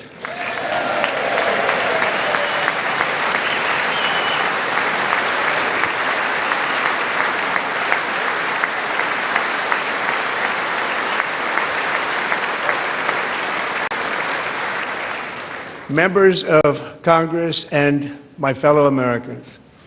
Our nation is back, bigger, better, richer, and stronger than ever before.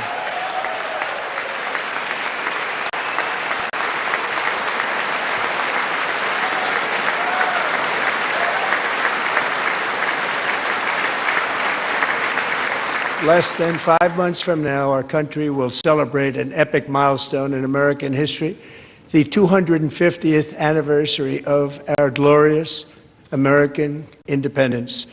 This July 4th, we will mark 2.5 centuries of liberty and triumph, progress and freedom in the most incredible and exceptional nation ever to exist on the face of the earth. And you've seen nothing yet. We're going to do better and better and better. This is the golden age of America.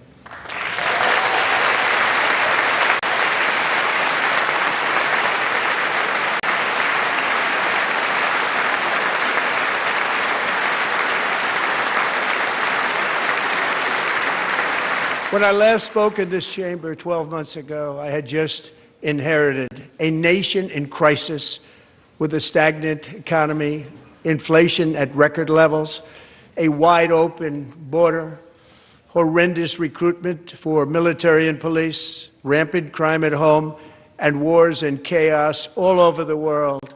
But tonight, after just 1 year, I can say with dignity and pride that we have achieved a transformation like no one has ever seen before, and a turnaround for the ages. It is indeed a turnaround for the ages.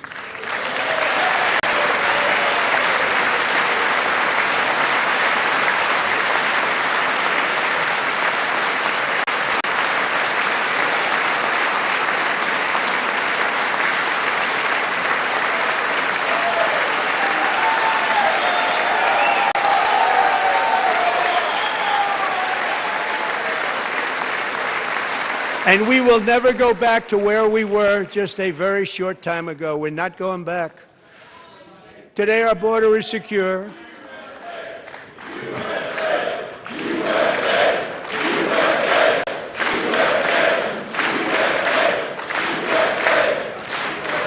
Thank you. Today our border is secure. Our spirit is restored. Inflation is plummeting. Incomes are rising fast. The roaring economy is roaring like never before, and our enemies are scared, our military and police are stacked, and America is respected again, perhaps like never before.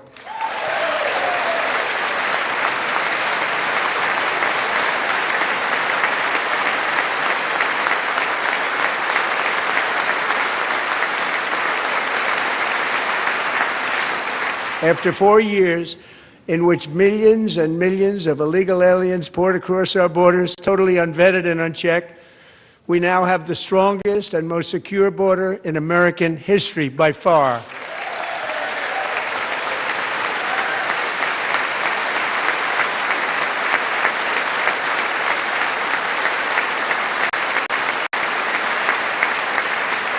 In the past 9 months, 0 illegal aliens have been admitted to the United States.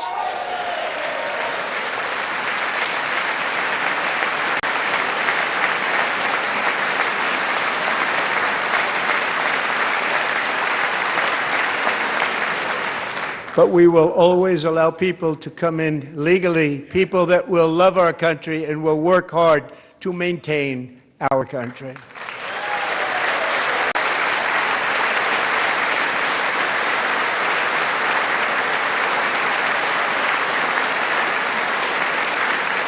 The flow of deadly fentanyl across our border is down by a record 56% in 1 year.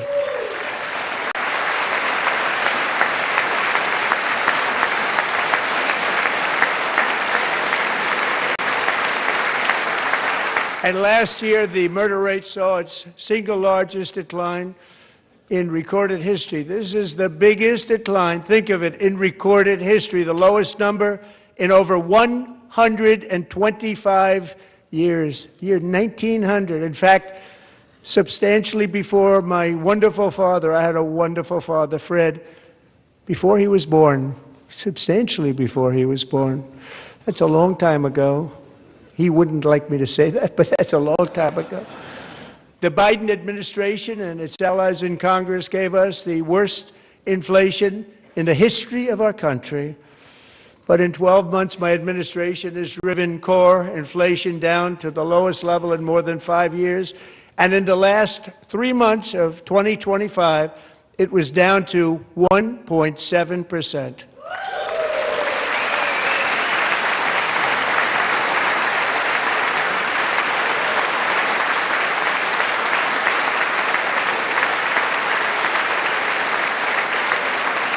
Gasoline, which reached a peak of over $6 a gallon in some states under my predecessor, it was quite honestly a disaster, is now below $2.30 a gallon in most states, and in some places $1.99 a gallon. And when I visited the great state of Iowa just a few weeks ago, I even saw $1.85 a gallon for gasoline.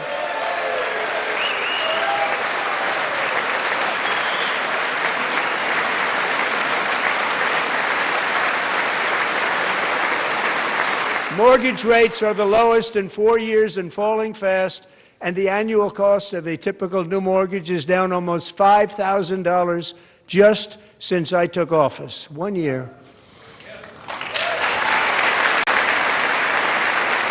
And low interest rates will solve the Biden-created housing problem while at the same time protecting the values of those people who already own a house that really feel rich for the first time in their lives. We want to protect those values. We want to keep those values up. We're going to do both.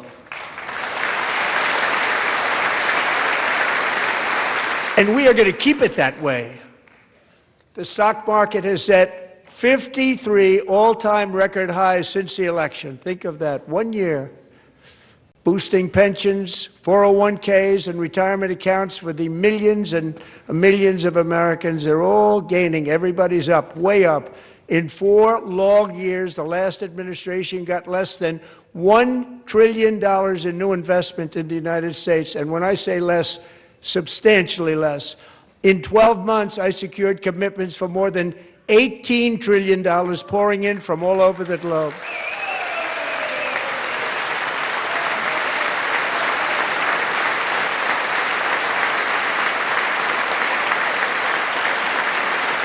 Think of it, much less than $1 trillion for 4 years versus much more than $18 trillion for 1 year. What a difference a president makes. A short time ago, we were a dead country. Now we are the hottest country anywhere in the world, the hottest.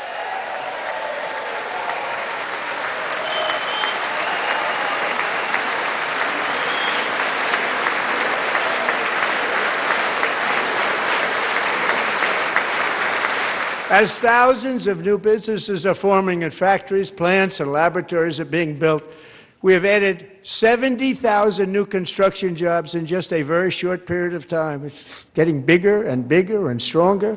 Nobody can believe what they're watching. American oil production is up by more than 600,000 barrels a day, and we just received from our new friend and partner, Venezuela, more than 80 million barrels of oil.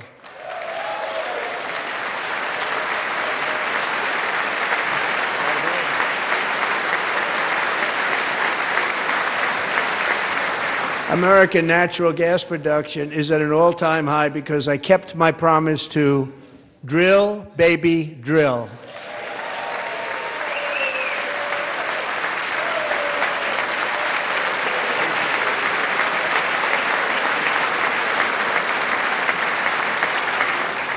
More Americans are working today than at any time in the history of our country. Think about that. Any time in the history of our country, more working today, and 100% of all jobs created under my administration have been in the private sector.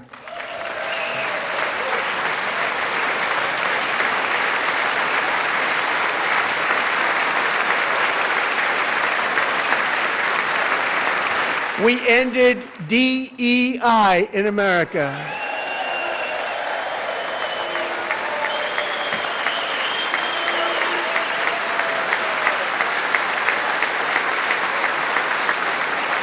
We cut a record number of job-killing regulations, and in 1 year we have lifted 2.4 million Americans, a record, off of food stamps.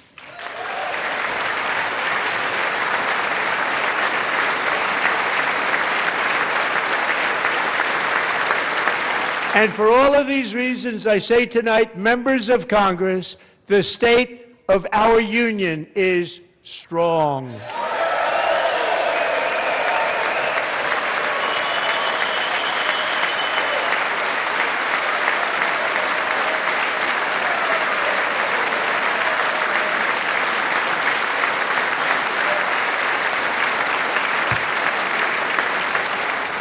Our country is winning again. In fact, we're winning so much that we really don't know what to do about it. People are asking me, please, please, please, Mr. President, we're winning too much. We can't take it anymore. We're not used to winning in our country. Until you came along, we're just always losing, but now we're winning too much. And I say, no, no, no, you're going to win again. You're going to win big. You're going to win bigger than ever. And to prove that point, here with us tonight is a group of winners who just made the entire nation proud. The men's gold medal Olympic hockey team. Come on in.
Go ahead.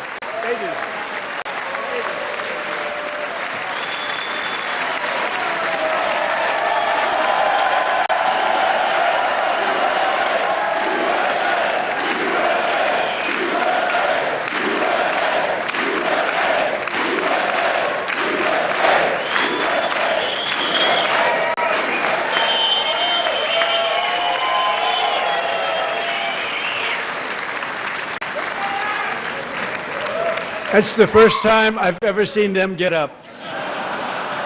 And actually, not all of them did get up.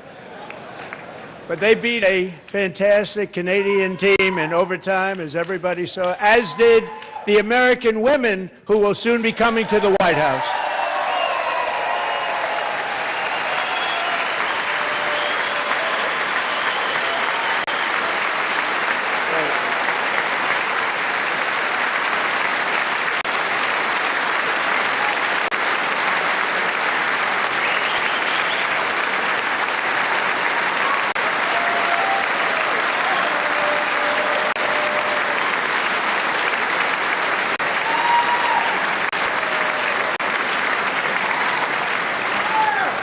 They were in the Oval Office before. And I just want to say a second very big congratulations to Team USA. But I have to say that, and I told them this, and we took a vote of the team. I said, anybody votes no, I'm not doing it. So they stood there, and they weren't about to say no, because I've never seen a goaltender play as well as goalie Connor Hellebuck.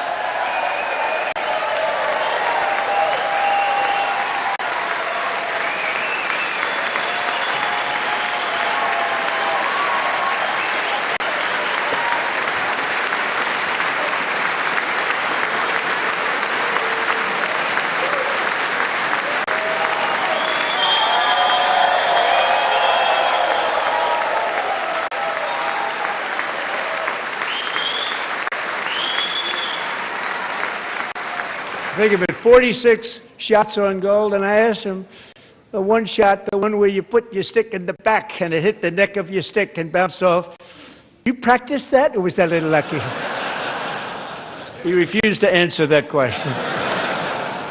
But I just want to tell you that the members of this great hockey squad will be very happy to hear, based on their vote and my vote, and in this case my vote was more important, that I will soon be presenting Connor with our highest civilian honor, which we will be given, and which has been given to many athletes over the years. But when I say many, not too many, like 12, it's called the highest civilian honor in our country, the Presidential Medal of Freedom.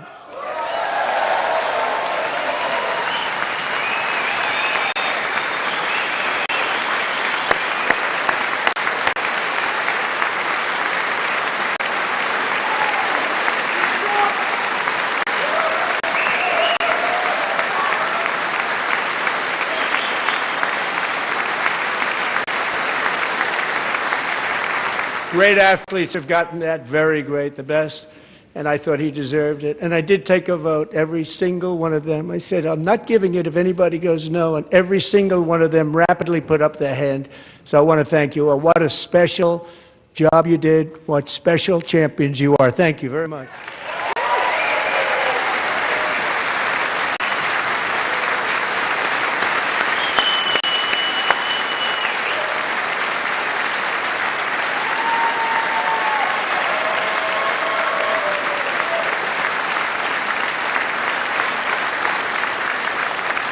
I'm also pleased to say that the next time the Olympic torch is lit, it will be here in America for the 2028 Olympics, and it's the summer version right in Los Angeles. We're going to do a good job in Los Angeles.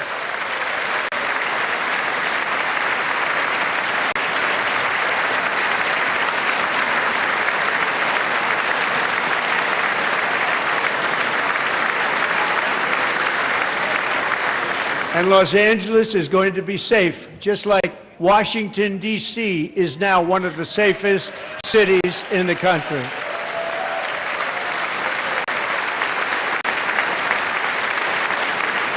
And this year, and I must say I got them both.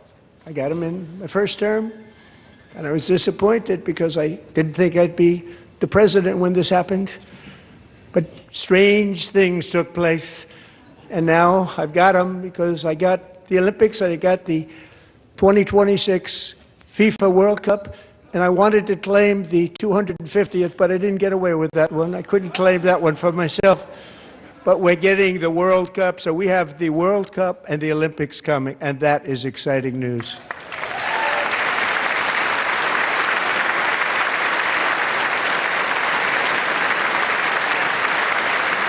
So this will be a year to celebrate our country and the heroes who have kept it free. Men like Buddy Taggart.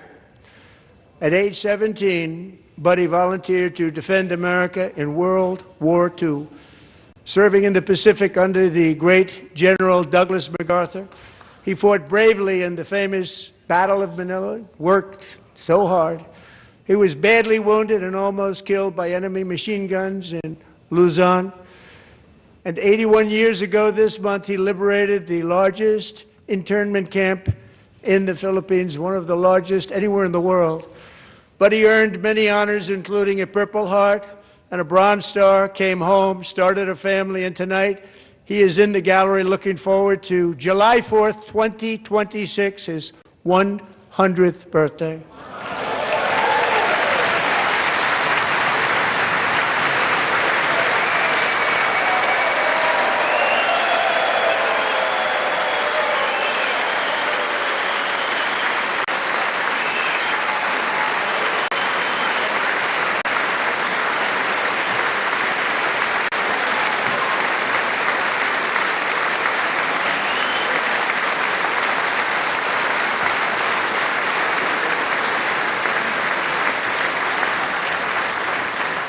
So, Buddy, you're a brave man, and we salute you.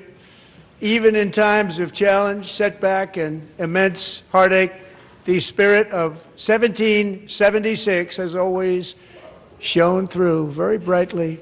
It was July 4th of last year when floodwaters tore through a girls' summer camp in Central Texas, one of the worst things I've ever seen. I was there, rising 26 feet in the matter of minutes, tragically claiming many, many lives. You all remember that one.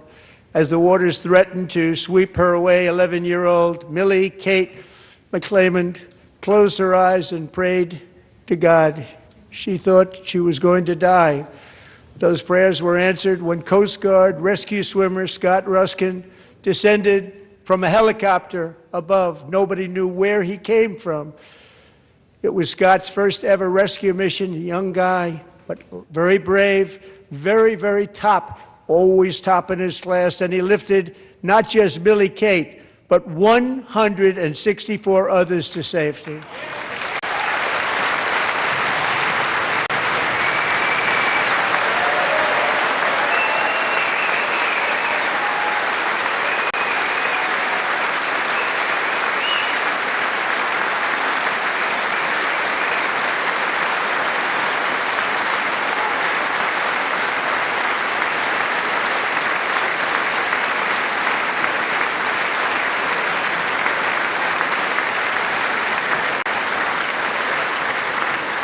People watched Scott from a distance, and they couldn't believe what they were seeing. The winds were blowing, the rain was pouring, everything was going, and that rapid water, nobody's ever seen anything like it. They said, wow, that's something.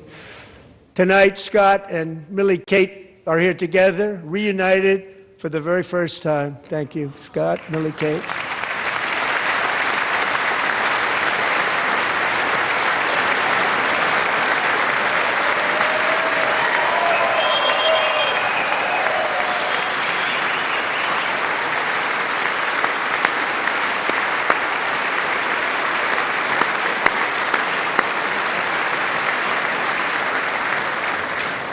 And Petty Officer Ruskin, I'm pleased to inform you that I am now awarding you the Legion of Merit for extraordinary heroism, which is what it was, extraordinary heroism. Thank you.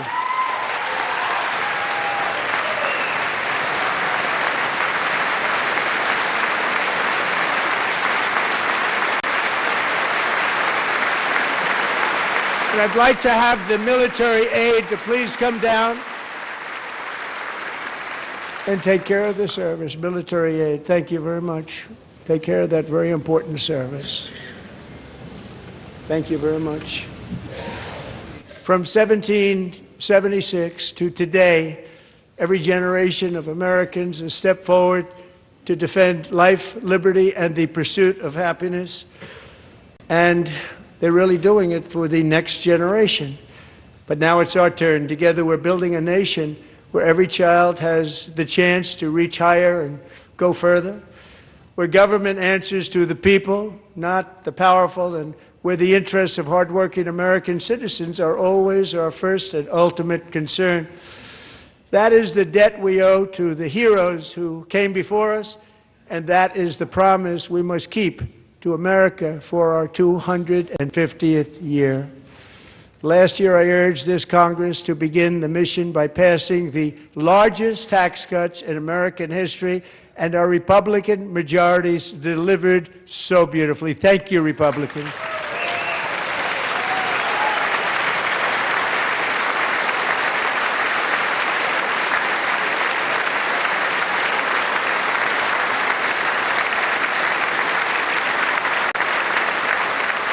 All Democrats, every single one of them, voted against these really important and very necessary massive tax cuts.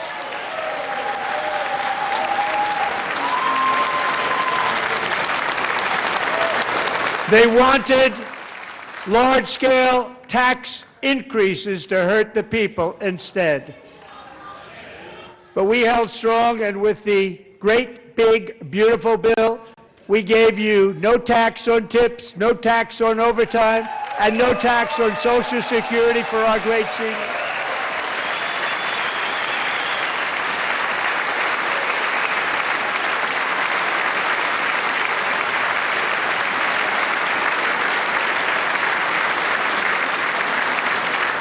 And we also made interest on auto loans tax deductible the first time, but only if the car is made in America.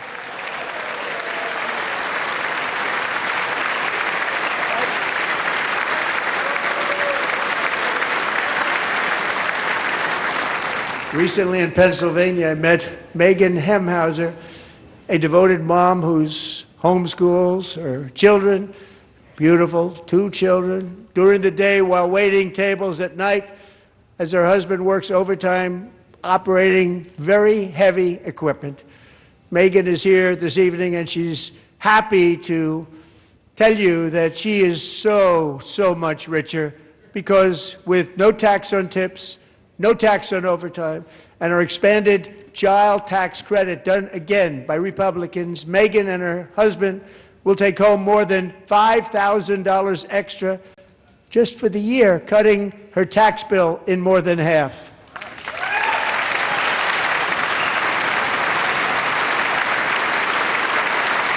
Megan, please stand up. We're fighting for you, Megan.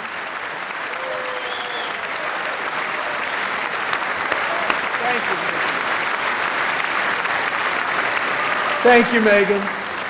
We're fighting for you, Megan. Under our bill, parents like Megan can also activate their children's brand new Trump accounts. And I didn't name it. I did not name that.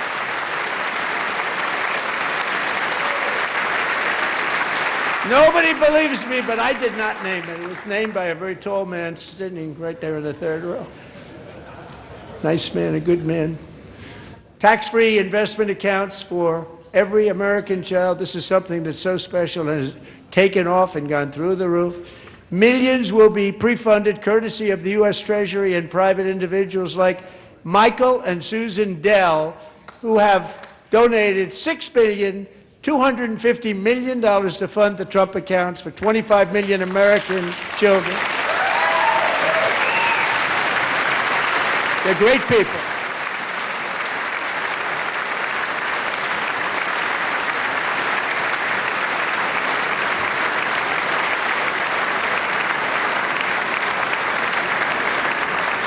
When I asked Michael Dell, how do you make all that money? He said, well, I just sat on my dorm in school, and I made computers, and I'd sell them to people, and I just kept selling and selling and selling, and pretty amazing story. That's called the American dream. He sold a lot of computers, a lot of those laptops, so I congratulate him on that, but I really thank him and Susan, as well as others like Brad Gerstner, a very tremendous guy. He was behind it right from the beginning. Brad Gerstner. Thank you, Brad.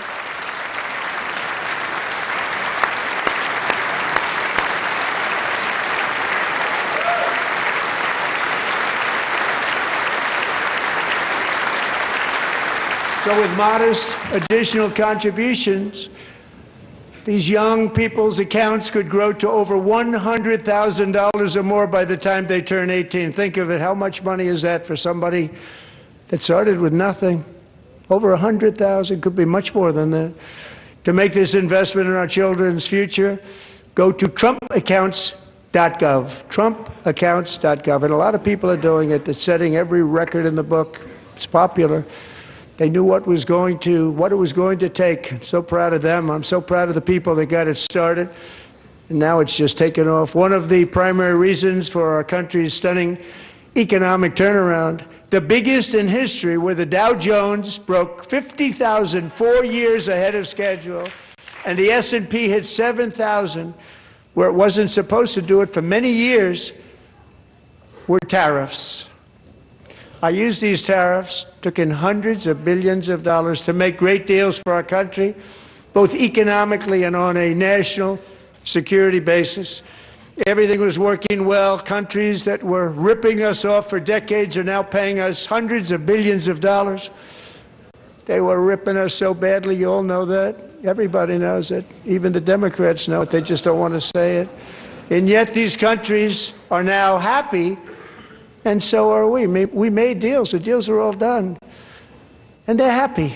They're not making money like they used to, but we're making a lot of money. There was no inflation, tremendous growth, and the big story was how Donald Trump called the economy correctly, and 22 Nobel Prize winners in economics didn't. They got it totally wrong. They got it really wrong. And then just 4 days ago, an unfortunate ruling from the United States Supreme Court. It just came down. It came down. Very unfortunate ruling. But the good news is that almost all countries and corporations want to keep the deal that they already made, right, Scott? Knowing that the legal power that I, as president, have to make a new deal could be far worse for them, and therefore they will continue to work along the same successful path that we had negotiated before the Supreme Court's unfortunate involvement. So despite the disappointing ruling, these powerful, country-saving, it's saving our country, the kind of money we're taking in, peace-protecting. Many of the wars I settled was because of the threat of tariffs. I wouldn't have been able to settle them without. Will remain in place under fully approved and tested alternative legal statutes. And they have been tested for a long time. They're a little more complex, but they're actually probably better, leading to a solution that will be even stronger than before. Congressional action will not be necessary. It's already time-tested and approved. And as time goes by, I believe the tariffs paid for by foreign countries will, like in the past, substantially replace the modern-day system of income tax, taking a great financial burden off the people that I love.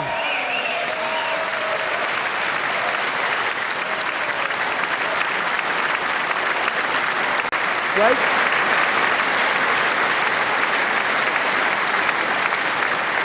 Moving forward, factories, jobs, investment, and trillions of dollars will continue pouring into the United States of America because we finally have a president who puts America first. I put America first.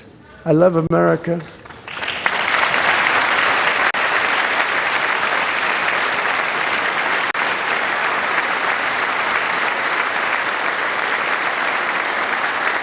For decades before I came along, we had the exact opposite. From trade to health care, from energy to immigration, everything was stolen and rigged in order to drain the wealth out of the productive, hardworking people who make our country great, who make our country run. Under Biden and his corrupt partners in Congress and beyond, it reached a breaking point with the Green New scam, open borders for everyone. They poured in by the millions and millions from prisons, from mental institutions. They were murderers, 11,888 murders. They came into our country. You allowed that to happen. And record-setting inflation that cost the typical family $34,000 in just a speck of time. Now the same people in this chamber who voted for those disasters suddenly used the word affordability, a word. They just used it. Somebody gave it to them, knowing full well that they caused and created the increased prices that all of our citizens had to endure. You caused that problem. You caused that problem.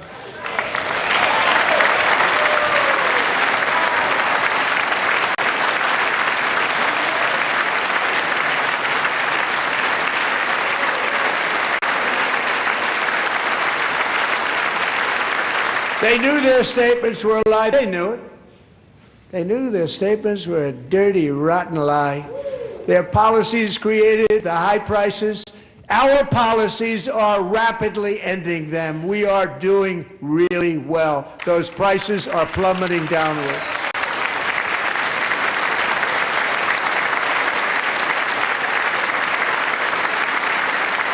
The price of eggs is down 60%. Madam Secretary, thank you. The cost of chicken, butter, fruit, hotels, automobiles, rent is lower today than when I took office by a lot. And even beef, which was very high, is starting to come down significantly. Just hold on a little while. We're getting it down. And soon you will see numbers that few people would think were possible to achieve just a short time ago. Nobody can believe when they see the kind of numbers, and especially energy, when they see energy going down to numbers like that, they cannot believe it. It's like another big tax cut. I'm also confronting one of the biggest ripoffs of our times, the crushing cost of health care caused by you. Since the passage of the Unaffordable Care Act, sometimes referred to as Obamacare, big insurance companies have gotten rich. It was meant for the insurance companies, not for the people. With our government giving them hundreds and hundreds of billions of dollars a year, as their stock prices soared 1,000, 1,200, 1,400, and even 1,700%, like nothing else. That's why I introduced the great health care plan. I want to stop all payments to big insurance companies and instead give that money directly to the people so they can buy their own health care, which will be better health care at a much lower cost.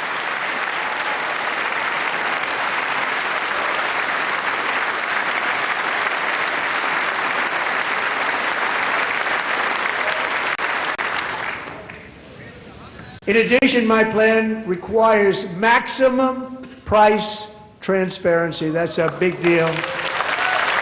Sounds so simple, so big. And I did that in my first term, and the Democrats immediately terminated it with full knowledge that they were doing a very bad thing for the people. Costs were going to go way up, and that's what happened, and now I'm bringing them way down on health care and everything else. I'm also ending the wildly inflated cost of prescription drugs like has never happened before.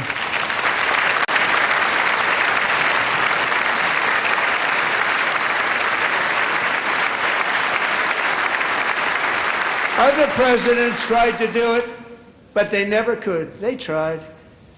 Most didn't try, actually. But they tried. They said they tried. They couldn't do it. They didn't even come close. They were all talk and no action, but I got it done. Under my just enacted most favored nation agreements, Americans who have for decades paid by far the highest prices of any nation anywhere in the world for prescription drugs will now pay the lowest price anywhere in the world for drugs. Anywhere, the lowest price.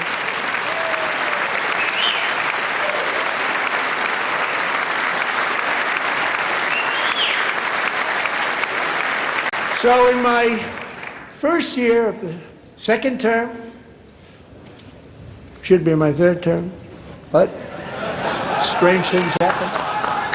I took prescription drugs, a very big part of health care, from the highest price in the entire world to the lowest. That's a big achievement.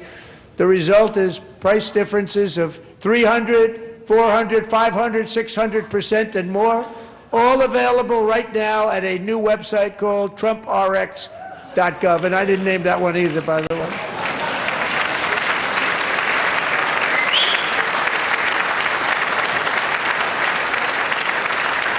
And here tonight is the very first customer ever to get that big discount, and it is big, Catherine Rayner. For 5 years, she and her husband have struggled with infertility, and they turned to IVF. One drug has been costing Catherine $4,000 to purchase. But a few weeks ago, she logged onto the TrumpRx website and got that same drug that cost $4,000, got it for under $500, a reduction of much more, actually, than $3,500. Catherine, we are all praying for you, and you're going to be a great mom.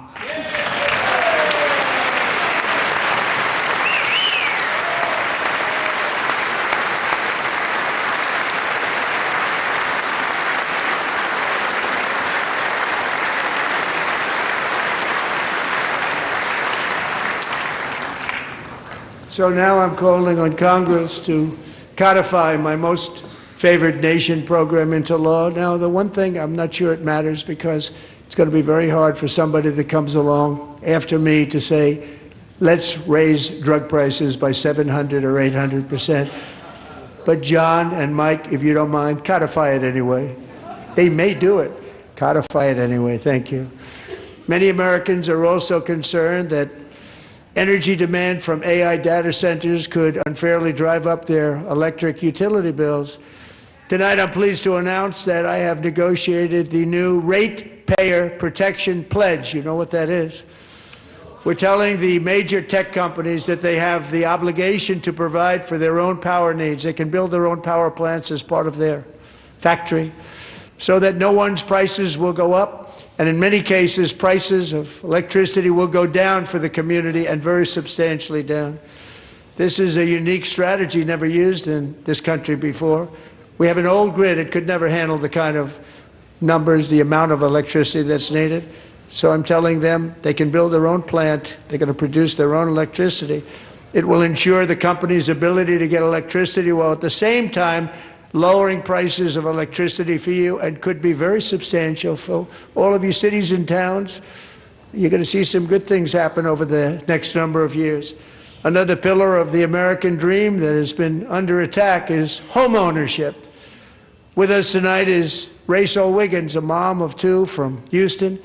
She placed bids on 20 homes and lost all of those bids to gigantic investment firms that bypassed inspection, paid all cash, and turned those houses into rentals, stealing away her American dream. She was devastated. Stories like this are why last month I signed executive order to ban large Wall Street investment firms from buying up into thousands single-family homes.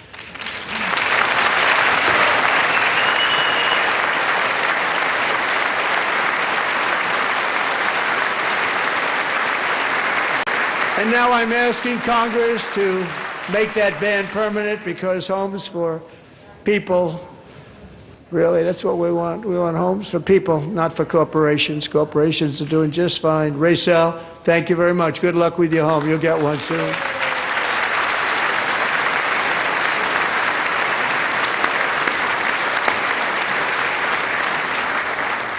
We're also working to make it easier for Americans to save for retirement. And under this administration, we will always protect Social Security and Medicare. They are not protecting it for our seniors. We will always protect Social Security, Medicare, Medicaid.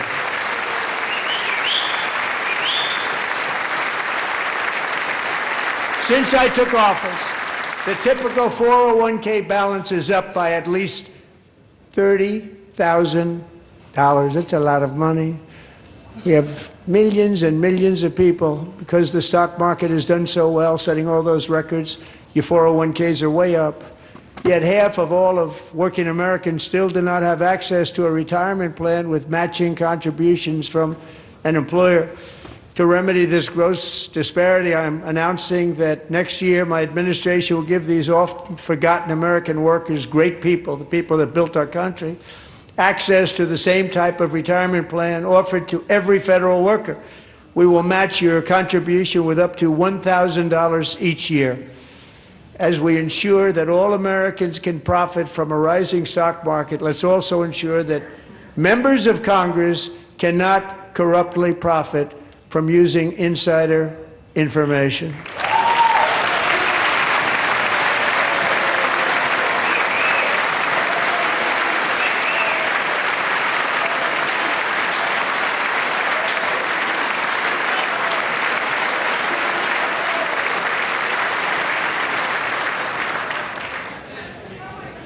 They stood up for that. I can't believe it. I can't believe it. Did Nancy Pelosi stand up if she was here? Doubt it. Pass the Stop Insider Trading Act without delay.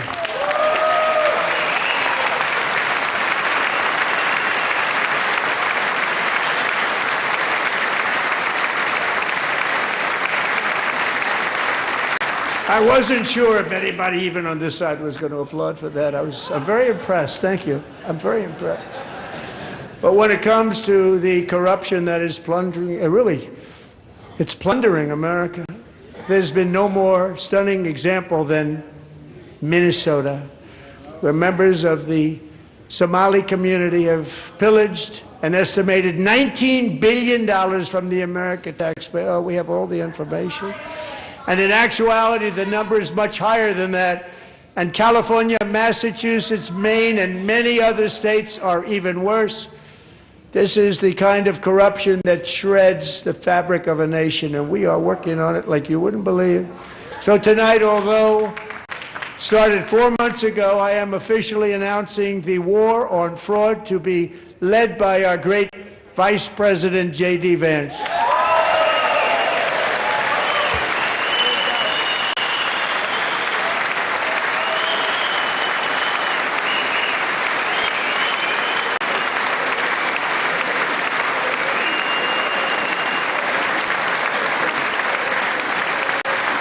We'll get it done.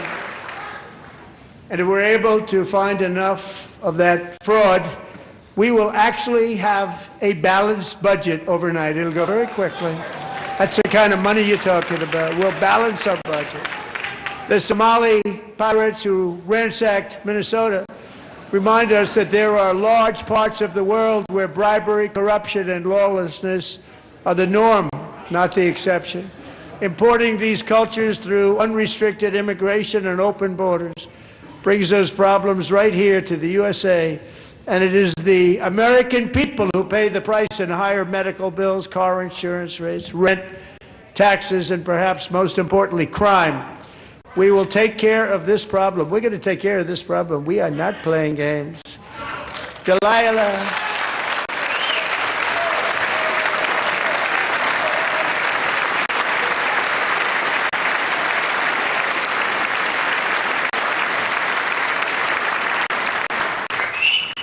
Delilah Coleman was only 5 years old in June 2024 when a 18-wheel tractor trailer plowed into her stopped car traveling at 60 miles an hour or more.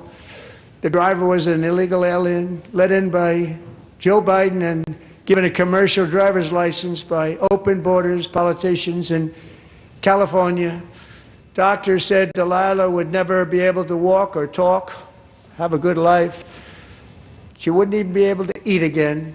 But against all odds, she is now in the first grade learning to walk. And she's here this evening with her dad, Marcus, a fantastic man. Delilah, please, you are a great inspiration. Please stand up.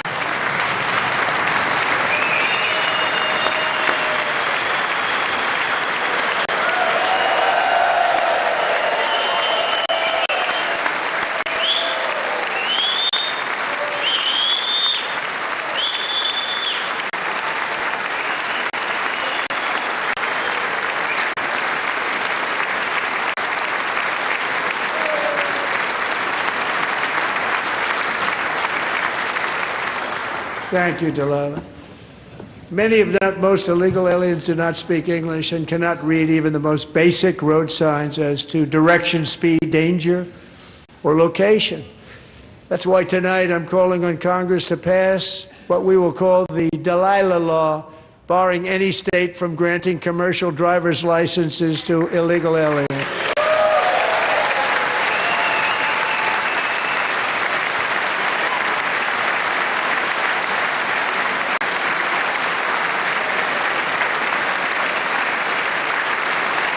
And yesterday, as you probably saw at the White House, I hosted a ceremony with Americans who lost their treasured loved ones to the scourge of illegal immigration. People came into our country, how we allowed this to happen with our open borders.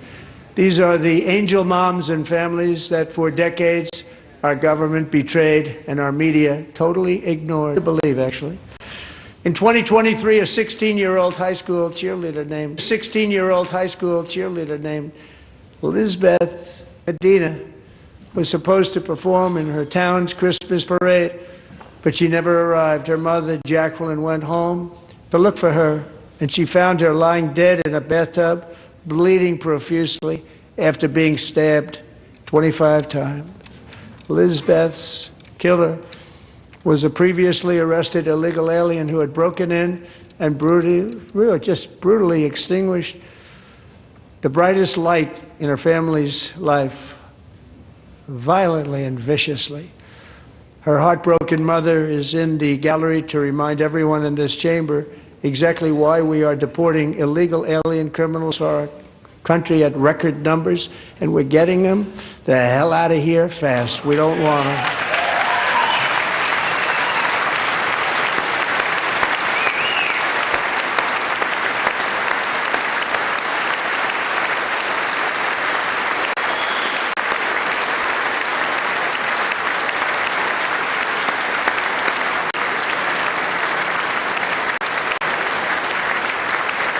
Thank you very much, Jacqueline. Thank you.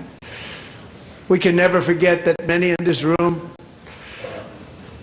not only allowed the border invasion to happen before I got involved, but indeed they would do it all over again if they ever had the chance. If they ever got elected, they would open up those borders to some of the worst criminals anywhere in the world. The only thing standing between Americans and a wide open border right now is President Donald J. Trump and our great Republican patriots in Congress. Thank you. Thank you.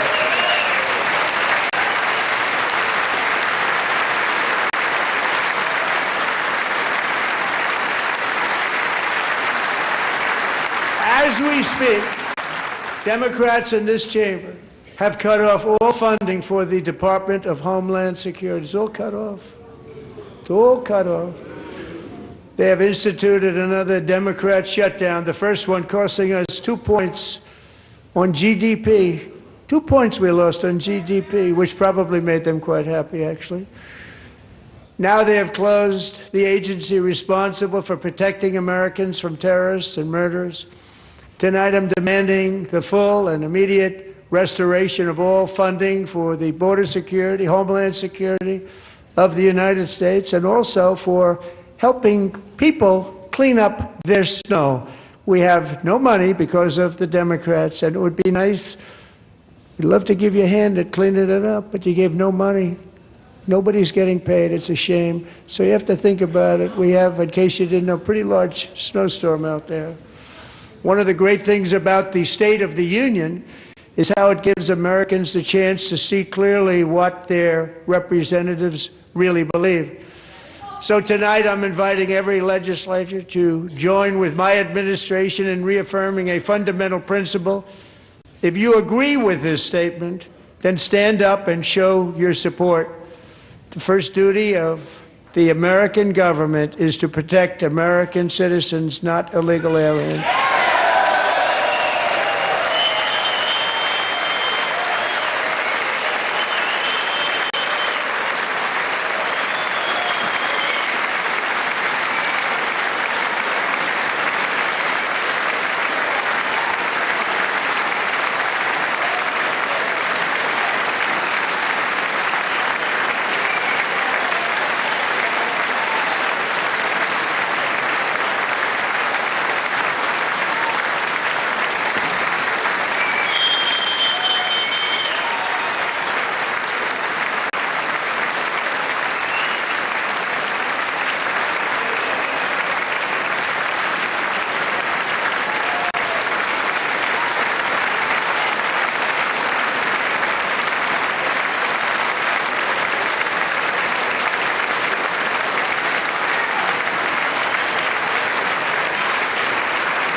Isn't that a shame? You should be ashamed of yourself not standing up.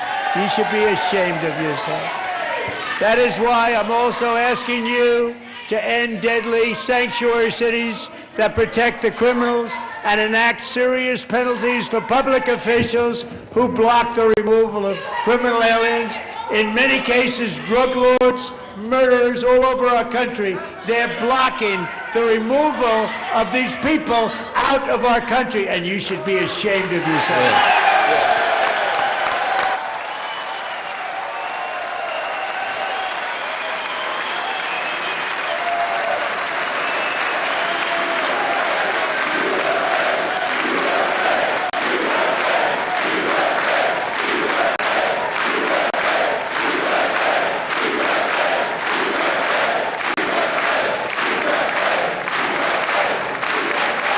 And perhaps most importantly, I'm asking you to approve the Save America Act.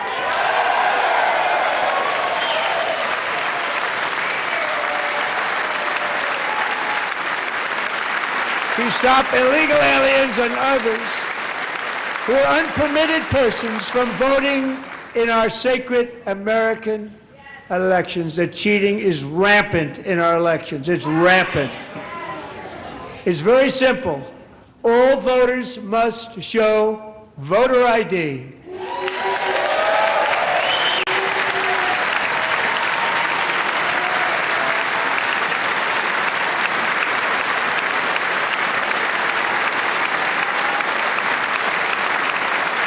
All voters must show proof of citizenship in order to vote.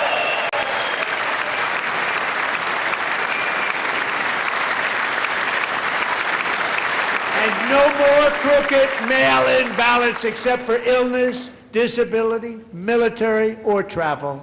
None. And this should be an easy one. And by the way, it's polling at 89%, including Democrats. 89%.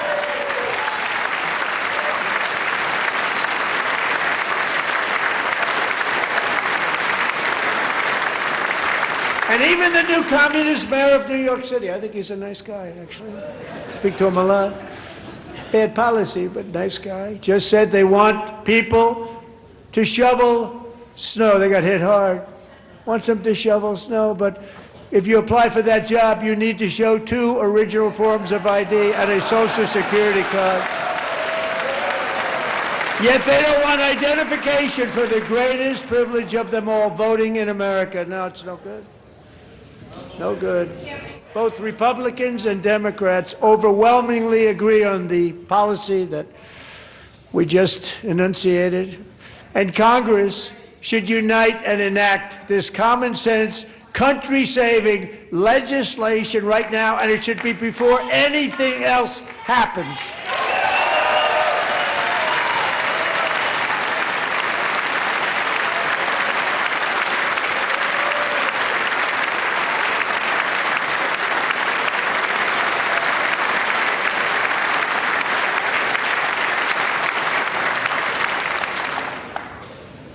And the reason they don't want to do it, why would anybody not want voter ID? One reason, because they want to cheat. There's only one reason. They make up all excuses. They say it's racist. They come up with things, you almost say, what imagination they have. They want to cheat, they have cheated, and their policy is so bad that the only way they can get elected is to cheat. And we're going to stop it. We have to stop it, John.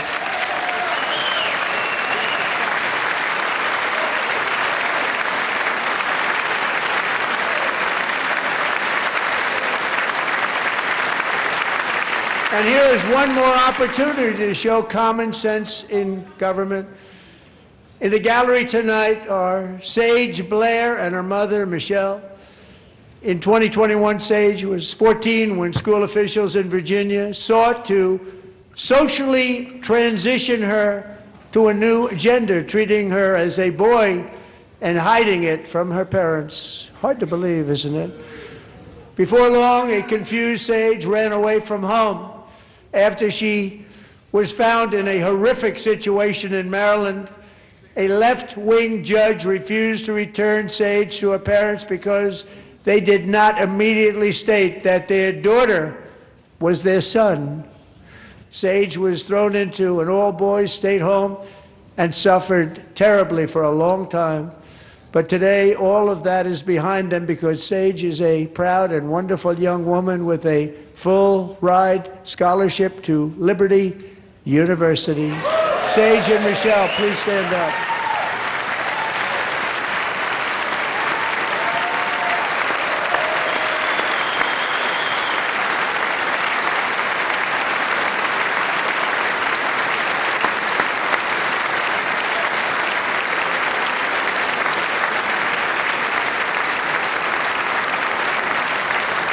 And thank you for your great bravery. And who can believe that we're even speaking about things like this? 15 years ago, if somebody was up here and said that, they'd say, what's wrong with him?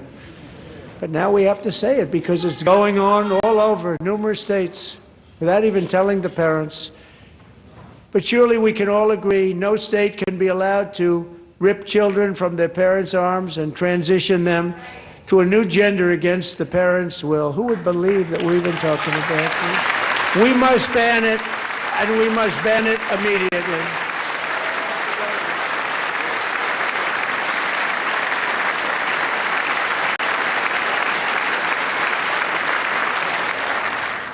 Look, nobody stands up. These people are crazy, I'm telling you. They're crazy.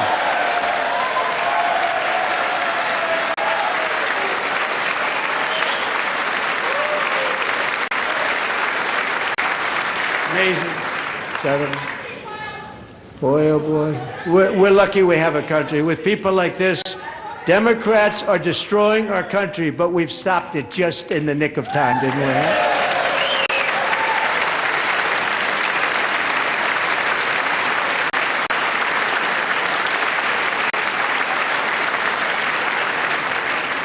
No one cares more about protecting America's youth than our wonderful First Lady, now a movie star. She's a movie star. Can you believe it? Who would have believed that? Over the past year, she has had an incredible impact championing AI legislation, advancing a landmark executive order on foster care, and helping secure $30 million to launch the Melania Trump Foster Youth to Independence Initiative. It's a tremendous, really a tremendous thing that happened and had a lot of bipartisan support. She gets much better bipartisan support than I do. I get none. She gets a lot. Someday you're going to have to tell me how you did that. And students and educators in every state have joined the First Lady's efforts in the presidential AI challenge, keeping America's next generation positioned to succeed and strongly succeed in the future. Tonight we welcome two young people whose lives reflect the First Lady's impact, Sierra Burns and Everest Nevermont. Thank you both, and Melania, thank you. I know how hard you worked on it. Thank you very much.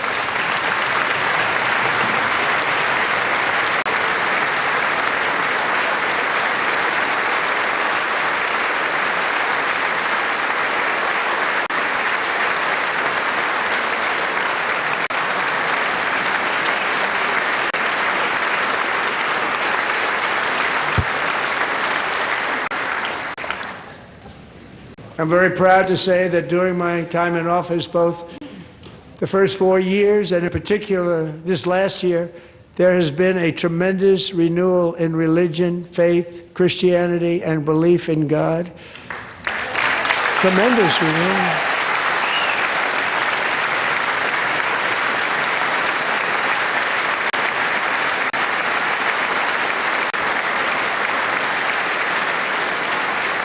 This is especially true among young people, and a big part of that had to do with my great friend, Charlie Kirk, a great guy, great man.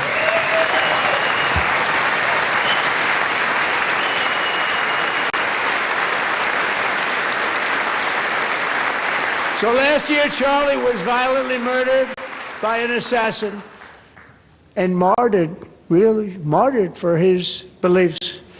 His wonderful wife, Erica, is with us tonight. Erica, please stand.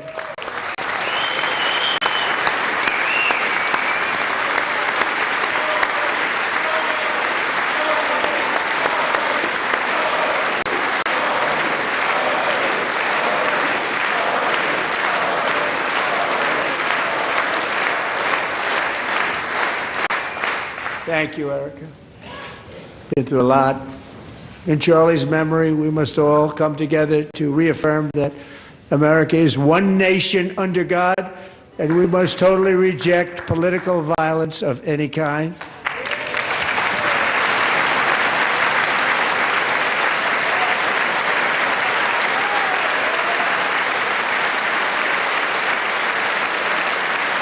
We love religion, and we love bringing it back, and it's coming back at levels that nobody actually thought possible. It's really a beautiful thing to see. Above all, unleashing America's promise requires keeping our community safe. We have made incredible strides, yet dangerous repeat offenders continue to be released by pro-crime Democrat politicians again and again. We are honored to be joined tonight by a woman who's been through hell, Anya Zarutska. In 2022, she and her beautiful daughter, so beautiful, what a beautiful young woman, Irina, fled war-torn Ukraine to live with relatives near Charlotte, North Carolina. And by the way, what's going on with Charlotte? Last summer, 23-year-old Irina was riding home on the train when a deranged monster who had been arrested over a dozen times and was released through no cash bail, stood up and viciously slashed a knife through her neck and body. No one will ever forget. There were people on that train. No one will ever forget the expression of terror on Irina's face as she looked up at her attacker in the last seconds of her life. She died instantly. She had escaped a brutal war only to be slain by a hardened criminal, set free to kill in America, came in through open borders. Mrs. Zarutska, tonight I promise you we will ensure justice for your magnificent daughter, Irina.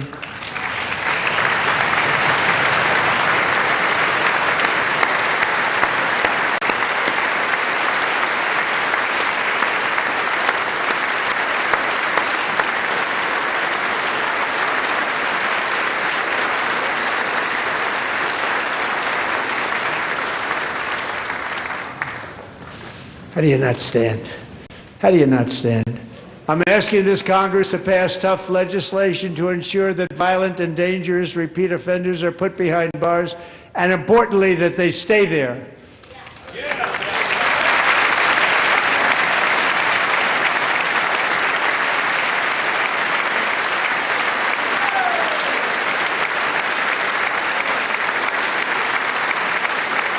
Starting last summer, I deployed our National Guard and federal law enforcement to restore law and order to our most dangerous cities, including Memphis, Tennessee, big success, New Orleans, Louisiana, big success, and our nation's capital itself, Washington, D.C., where we have almost no crime anymore in Washington, D.C. How did that happen?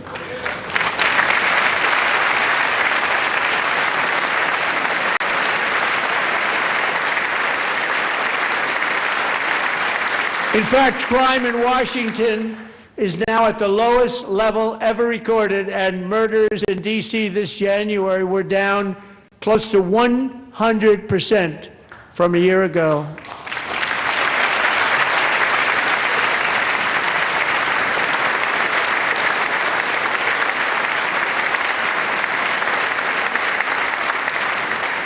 I don't like to hear that. One of the sick people, one of the brave service members who helped achieve this stunning turnaround was 20-year-old West Virginia Army National Guard Specialist Sarah Beckstrom. After a 4-month deployment, she voluntarily extended her service, and her rank was going to be lifted. She was doing so well. They were so proud of her. But the very next day, she was on patrol near the White House when she was ambushed and shot in the head by a terrorist monster from Afghanistan. Shouldn't have been in our country. And all because she wore the uniform of our nation, she was shot. He traveled here because he didn't like people wearing our uniform. He was sick and deranged, shouldn't have been in our country. Sarah Beckstrom died in order to defend our capital, and we are honored to be joined by her wonderful parents, Gary and Evalie. Your daughter was a true American patriot, and she will be greatly missed. She was a great person. I saw reports on her. They've never seen anything like her.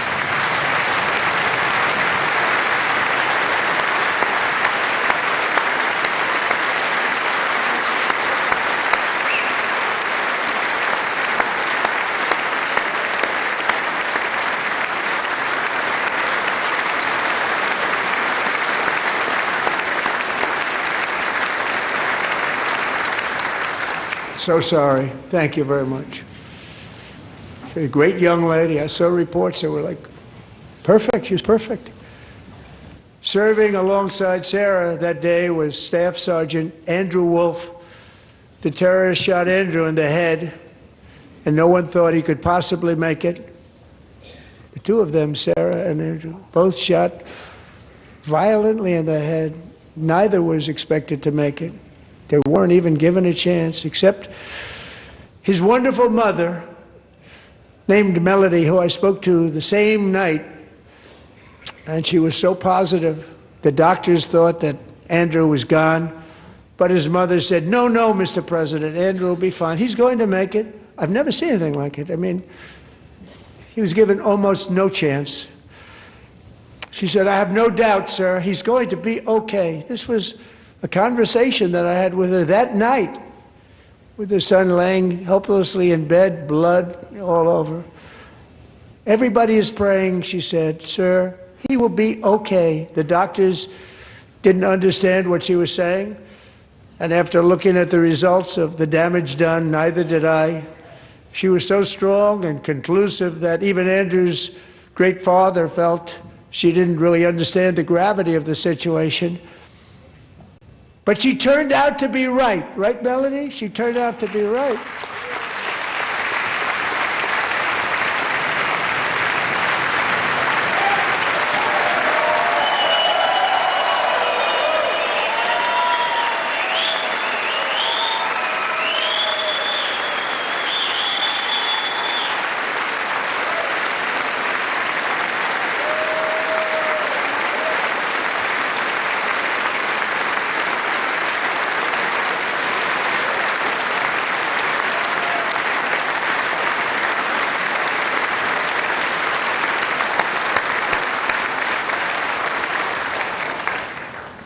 Amazing, actually.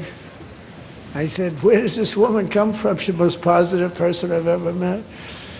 With God's help, Andrew has battled back from the edge of death, and we're talking about the edge of death, on his way to a miraculous recovery. He's got a little work to do, but he's doing great. Nice to see you. He's a good-looking guy. Nice to see you. Thanks, Andrew. Thank you very much.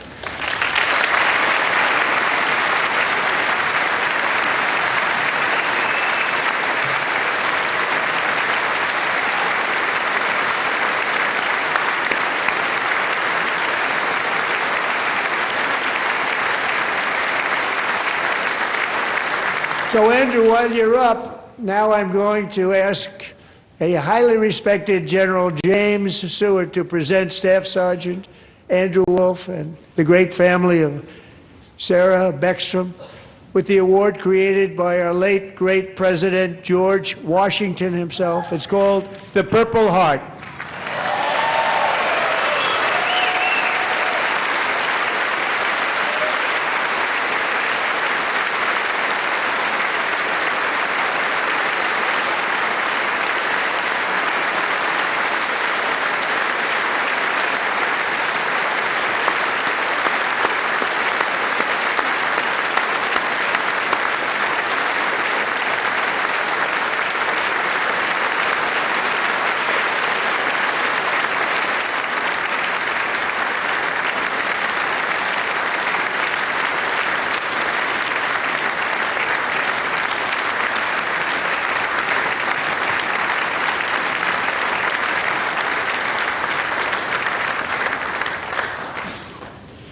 We love you all.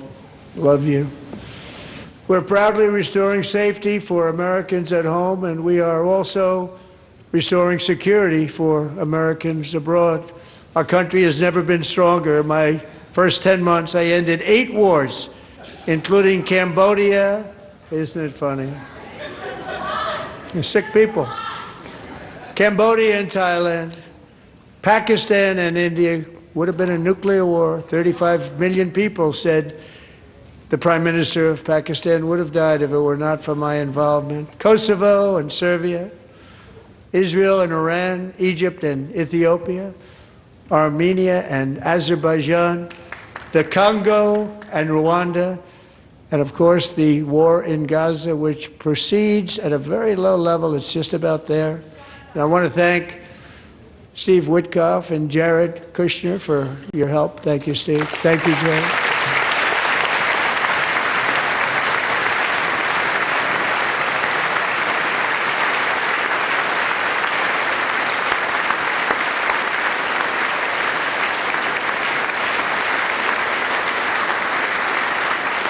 And I also want to thank the man they report to, Secretary of State Marco Rubio. Thank you, Marco.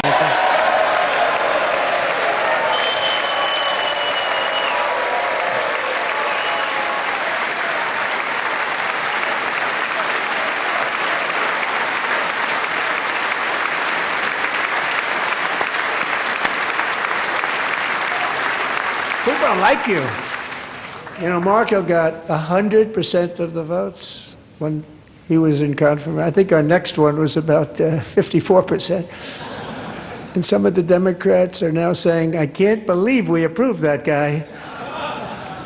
And he said it's an honor that they feel that way, right, Marco? You have done a great job, great Secretary of State. I think he'll go down as the best ever.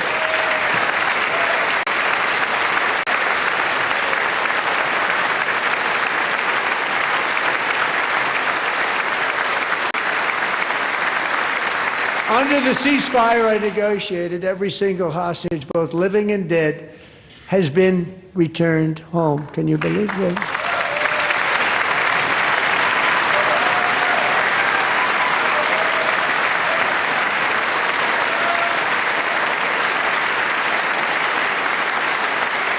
Nobody thought it was possible. Nobody thought that was possible. Both living and dead, and those parents who had a dead son, their boy, they'd always tell me their boy, they wanted him as much as though he were living. It was an amazing period of time. And they came back, and when we got all of the living hostages back, and many, many before them, but I always said those last 20 are going to be very tough, but we got many, many more, hundreds. But I said those last 20 are going to be tough. We got them back. But we only got back 14 or 15 of the dead, of the 28. And believe it or not, Hamas worked along with Israel, and they dug and they dug and they dug. It's a tough thing to do, going through bodies all over, passing up 100 bodies sometimes for each one that they found. Tough job. And they finally got it back to 27. And then Steve and Jared, they got it back to 28. They found all 28. Nobody thought that was possible, but we did it. And I remember the family of the 28th. They were so grieved, but they were so happy as it's possible to be. They had their boy back. The mother said, "Sir, we have our boy back." What a period of time that was, but we got them all back. So thank you both very much. Great job.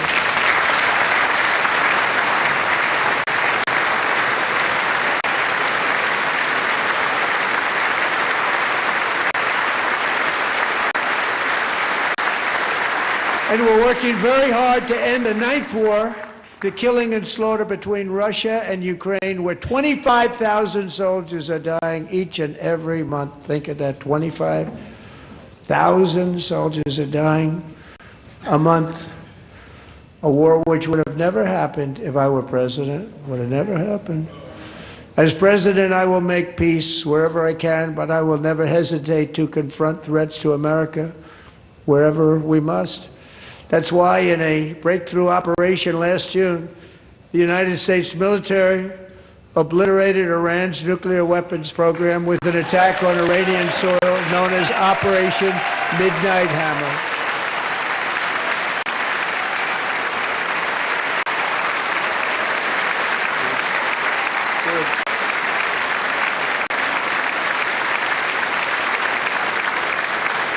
decades, it had been the policy of the United States never to allow Iran to obtain a nuclear weapon. Many decades. Since they seized control of that proud nation 47 years ago, the regime and its murderous proxies have spread nothing but terrorism and death and hate. They've killed and maimed thousands of American service members and hundreds of thousands and even millions of people with what's called roadside bombs. They were the kings of the roadside bomb. And we took out Soleimani. I did that during my first term. Had a huge impact. He was the father of the roadside bomb.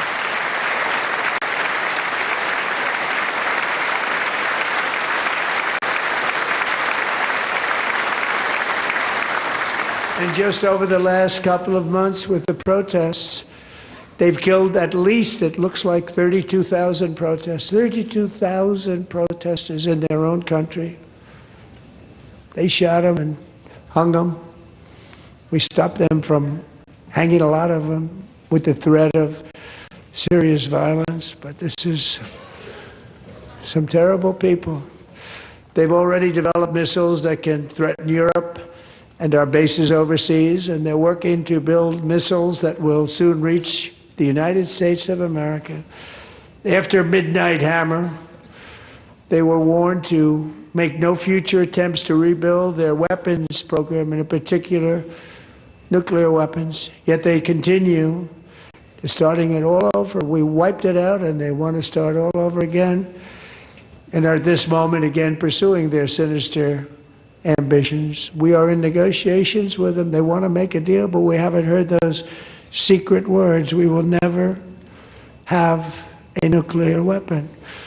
My preference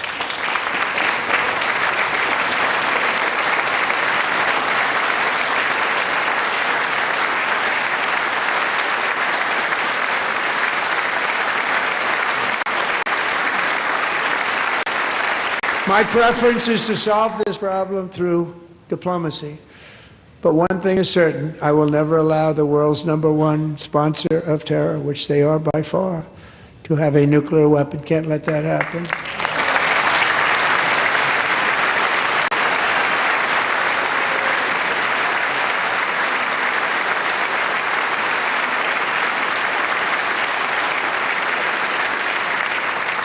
And no nation should ever doubt America's resolve. We have the most powerful military on earth. I rebuilt the military in my first term. We're going to continue to do so. Also, we just approved a $1 trillion budget. We have no choice. We have to be strong, because hopefully we will seldom have to use this great power that we built together. It's really called peace through strength, and it's been very, very effective.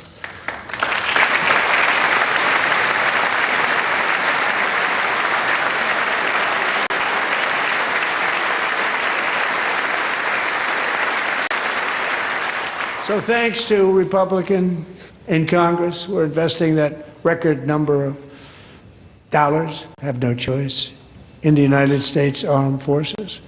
Also creating a lot of jobs, but we're not even doing it for that reason. Because as I said, we have more jobs, more people working today than ever before in the history of our country. And NATO countries are friends and allies. They are. They're our friends and they're our allies. Have just agreed, at my very strong request, to pay 5% of GDP for military defense rather than the 2%, which they weren't paying. We were paying for almost all of NATO. Now they're paying 5 as opposed to not paying 4.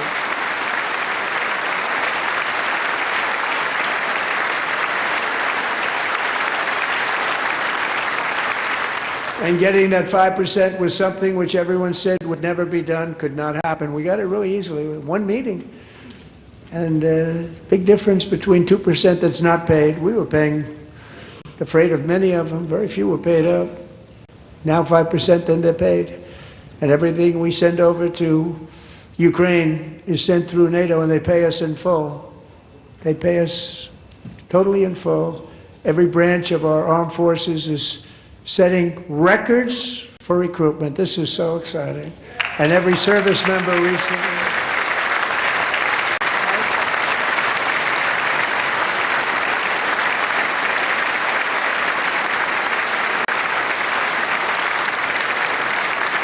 And every service member recently received a warrior dividend of $1,776.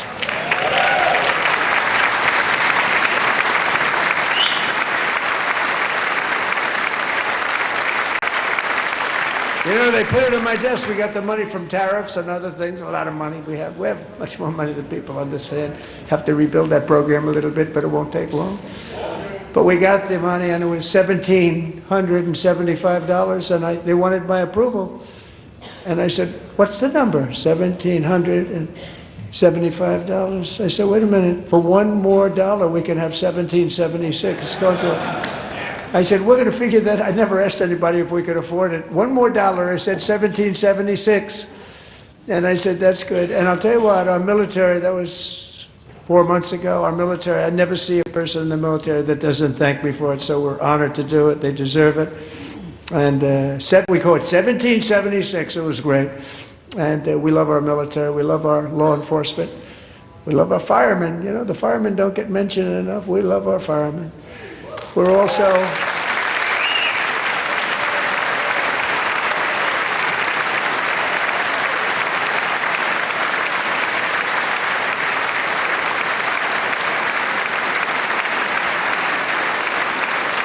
We're also restoring American security and dominance in the Western Hemisphere, acting to secure our national interests and defend our country from violence, drugs, terrorism, and foreign interference. For years, large swaths of territory in our region, including large parts of Mexico, really large parts of Mexico, have been controlled by murderous drug cartels. That's why I designated these cartels as foreign terrorist organizations, and I declared illicit fentanyl as a weapon of mass destruction.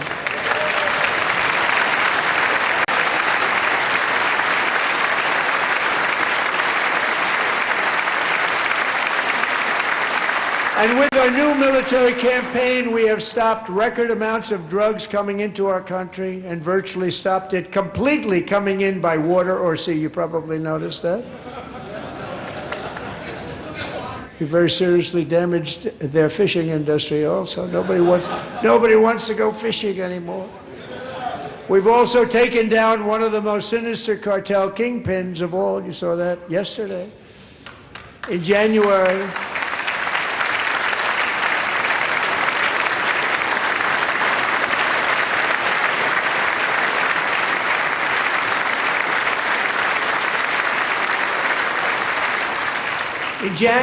elite American warriors carried out one of the most complex, spectacular feats of military competence and power in world history. No one's seen anything like it. Foreign leaders, I won't tell you who, called me and they said, very impressive, very impressive. They couldn't believe, they all watched, they saw what happened. This is a different fighting force than we had years ago when we fought to tie. You know, it's a great fighting force. I'm so proud of it. Look at Space Force. Space Force is my baby, because we did that. My baby is becoming so important.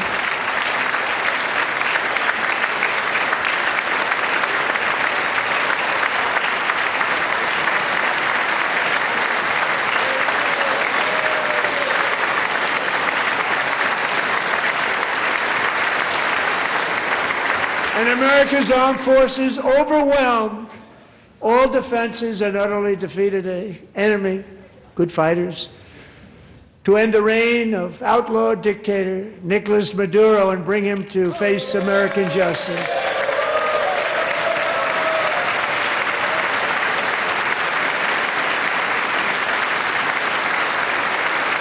And this was an absolutely colossal victory for the security of the United States, and it also opens up a bright new beginning for the people of Venezuela. We're working closely with the new president of Venezuela, Delcy Rodriguez, to unleash extraordinary economic gains for both of our countries and to bring new hope to those who have suffered so terribly. They really did suffer. With us tonight is Alejandro Gonzalez. She grew up in a tight-knit Venezuelan family and was especially close to her beloved Uncle Enrique. But after Enrique ran for office and opposed Maduro, he was kidnapped by Maduro's security forces and thrown into the regime's really infamous prison in Caracas. Alejandro feared she would never see her uncle again. She feared for her own life also. But since the raid, we have worked with the new leadership, and they have ordered the closure of that vile prison and released hundreds of political prisoners already, with more to come. Alejandro, I'm pleased to inform you that not only has your uncle been released, but he is here tonight. We brought him over to celebrate his freedom with you in person. Enrique, please come down.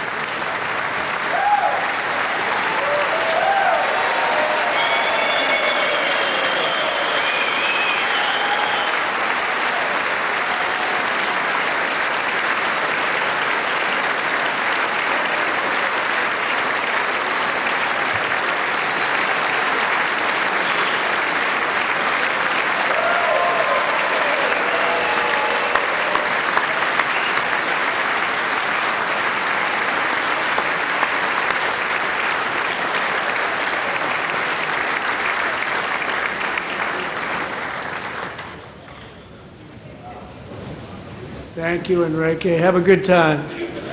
Nice to have you back, Enrique. There were many heroes on that January raid to capture Maduro. Really great heroes. It was very dangerous. They knew we were coming. They were all set. But the deeds of one warrior that night will live forever in the eternal chronicles of military valor. Chief Warrant Officer 5, Eric Slover, planned the mission and was the flight lead in the cockpit of the first helicopter. A big, beautiful, powerful helicopter. It was a massive Chinook carrying, as you can imagine, many, many American warfighters. Wearing the dog tags, his wife Amy had blessed with holy water before he left. She knew it was going to be a rough one. Eric steered the Chinook under the cover of night and descended swiftly upon Maduro's heavily protected military fortress. This was a major military installation, protected by thousands of soldiers and guarded by Russian and Chinese military technology. How did that work out? Not too good. While preparing to land, enemy machine guns fired from every angle, and Eric was hit very badly in the leg and hip, one bullet after another. He absorbed 4 agonizing shots, shredding his leg into numerous pieces. And yet, despite the fact that the use of his legs was vital to successful helicopter flight, legs are the most important part of flying a helicopter, to deliver the many commandos who would capture and detain Maduro was the only thing Eric was thinking about. Then, even as he was gushing blood, which was flowing back down the aisle, helicopter lands at a steep angle. The machine gun stood right in front of him. They were right in front of him, 2 machine gunners who escaped the wrath of the previous planes. Eric maneuvered his helicopter with all of those lives and souls to face the enemy and let his gunners eliminate the threat. Turned the helicopter around so the gunners could take care of business, saving the lives of his fellow warriors from what could have been a catastrophic crash deep in enemy territory. Only after safely landing the helicopter with all the warriors aboard in the exact right spot, which was vital to the mission. We probably would have had to maybe cancel the mission if that didn't happen. Eric told his co-pilot, also wounded, but not as gravely, to take over. I'm about ready to pass out. The success of the entire mission and the lives of his fellow warriors hinge on Eric's ability to take the searing pain. It was unbelievable what's happened to his legs of the bullets and keep on flying and landing, and people knew what was happening. Everybody in the back of the helicopter knew because they saw the blood pouring down the aisle. Chief Warrant Officer Slover is still recovering from his serious wounds, but I'm thrilled to say that he is here tonight with his wife, Amy, Eric, and Amy. Come on in.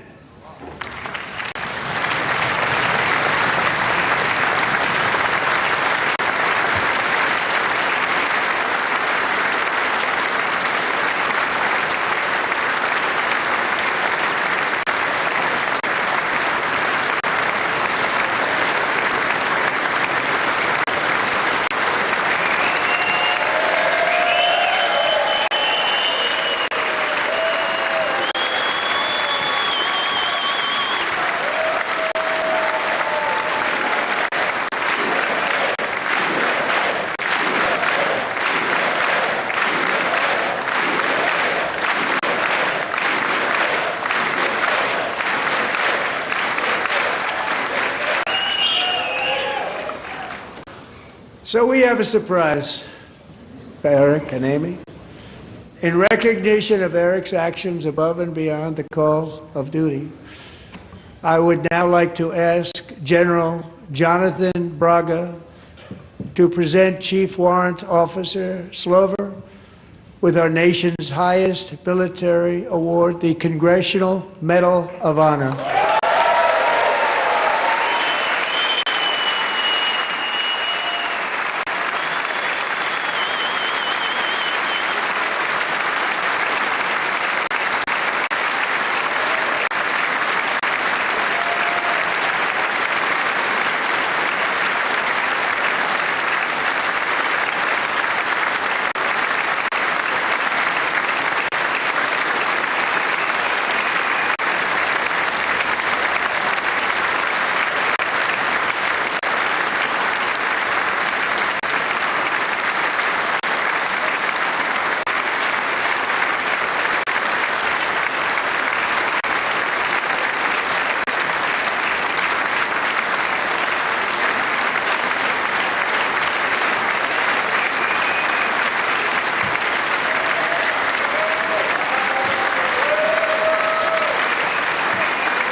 Well, thank you very much, Eric and Amy. Great to get to know you. I met with them and with a lot of their fellow warriors at Fort Bragg recently. You notice the name Fort Bragg, we have it back, we brought it back. We won the First World War with it, the Second World War with it, and then they decided to change the name. So we changed it back. Everybody wanted to change back too. And 10 of Eric's fellow warriors from that incredible night of victory will also be receiving medals at a private ceremony that will soon be held at the White House. And Eric will be there.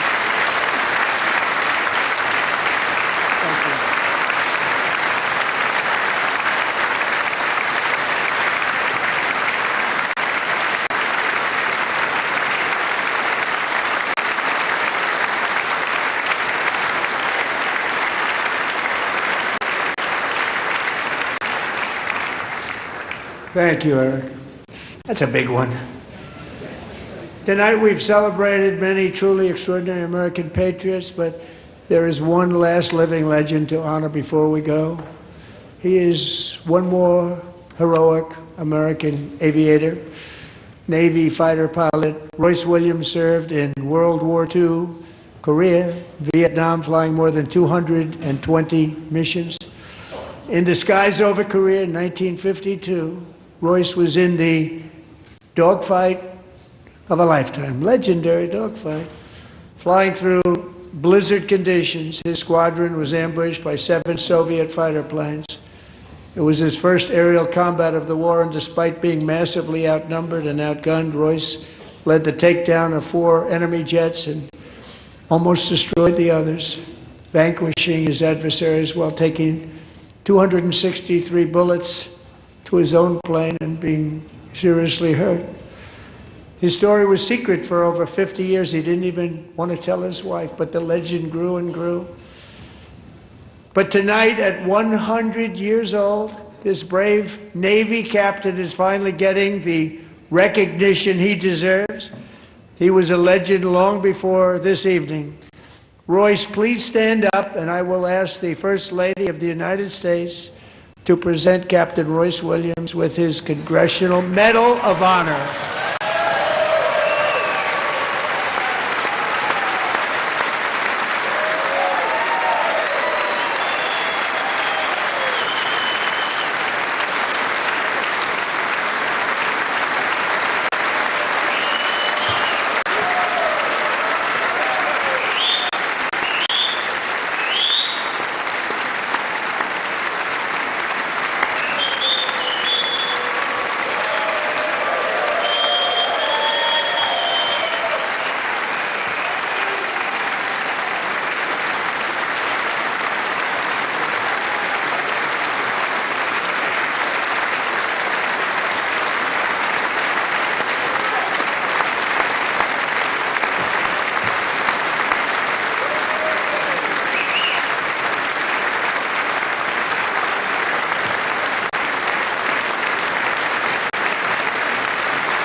Thank you, Royce, and thank you, Eric.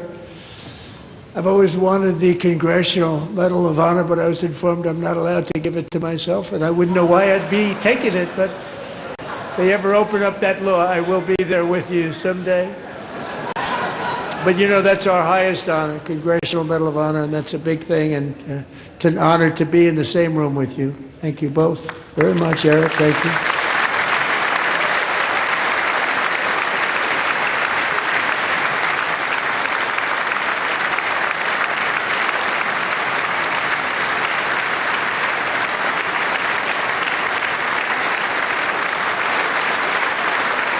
Thank you.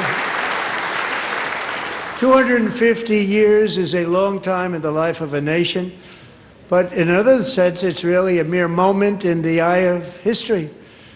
Two of the gentlemen we met in the gallery this evening took their first breaths 1 century ago, 100 years before that, on July 4th, 1826, the author of the Declaration of Independence, brilliant, Thomas Jefferson, drew his last breath.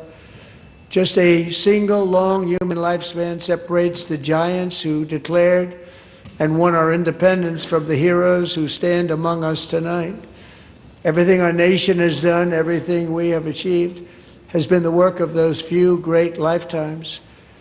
In those brief chapters, Americans built this nation from 13 humble colonies into the pinnacle of human civilization and human freedom, the strongest, wealthiest, most powerful, most successful nation in all of history. Americans ventured out across the daunting and dangerous continent. We carved paths through an unforgiving wilderness, settled a boundless frontier, and tamed the beautiful but very, very dangerous Wild West. From empty marshes and wide open plains, we raised up the world's greatest cities. Together we mastered the world's mightiest industries and shattered history's monstrous tyrannies. And we liberated millions from the chains of fascism, communism, oppression, and terror. Americans lifted humanity into the skies on the wings of aluminum and steel. And then we launched mankind into the stars on rockets powered by sheer American will and unyielding American pride. We wired the globe with our ingenuity. We captivated the planet with American culture. And now we are pioneering the next great American breakthroughs that will change the entire world. All of this and so much more is the enduring legacy, unmatched glory of the hardworking patriots who built and defended this country and who still carry the hopes and freedoms on all of humanity's backs. For years they were forgotten, betrayed, and cast aside. But that great betrayal is over, and they will never be forgotten again. Because when the world needs courage, daring, vision, and inspiration, it is still turning to America. And when God needs a nation to work his miracles, he knows exactly who to ask. There is no challenge Americans cannot overcome, no frontier too vast for us to conquer, no dream too bold for us to chase, no horizon too distant for us to claim. For our destiny is written by the hand of providence, and these first 250 years were just the beginning. From the rugged border towns of Texas to the heartland villages of Michigan, from the sun-kissed shores of Florida to the endless fields of the Dakotas, and from the historic streets of Philadelphia to right here in our nation's capital, Washington, D.C., the golden age of America is upon us. The revolution that began in 1776 has not ended. It still continues because the flame of liberty and independence still burns in the heart of every American patriot. And our future will be bigger, better, brighter, bolder, and more glorious than ever before. Thank you, God bless you, and God bless America.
President, that was a home run. Mr. President. Thank you.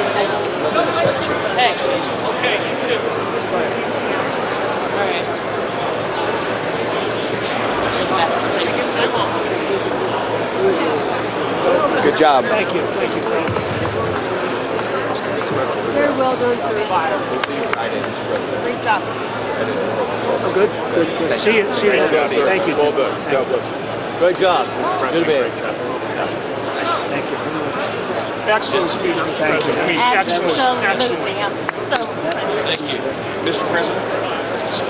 Mr. President. Thank you. Best ever. Mr. President. Oh, that's it. Thank you. Where are you going, man?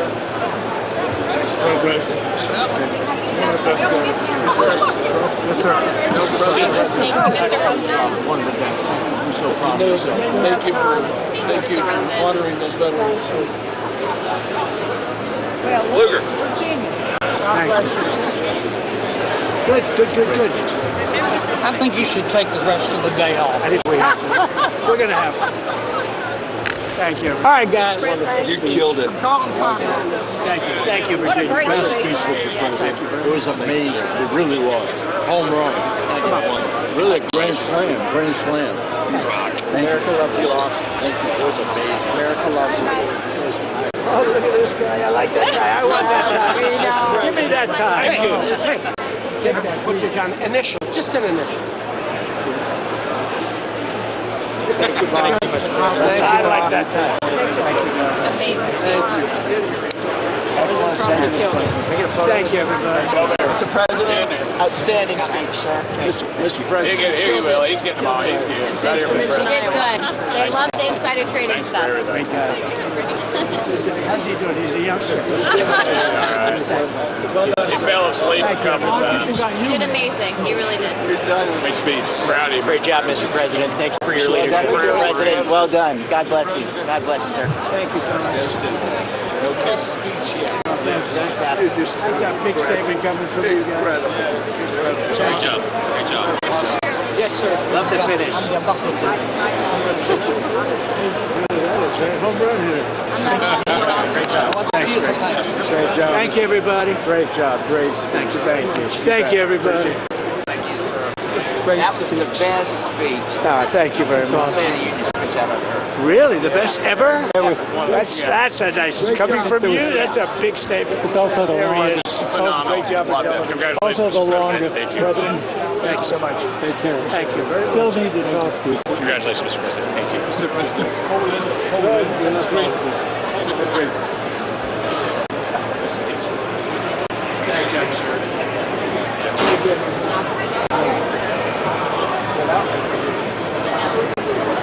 Yeah.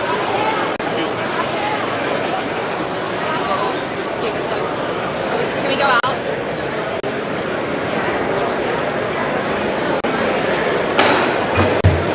The chair declares the joint session of the two houses now dissolved.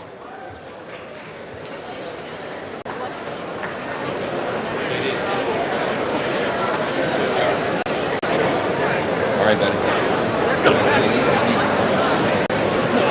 This is kind of low.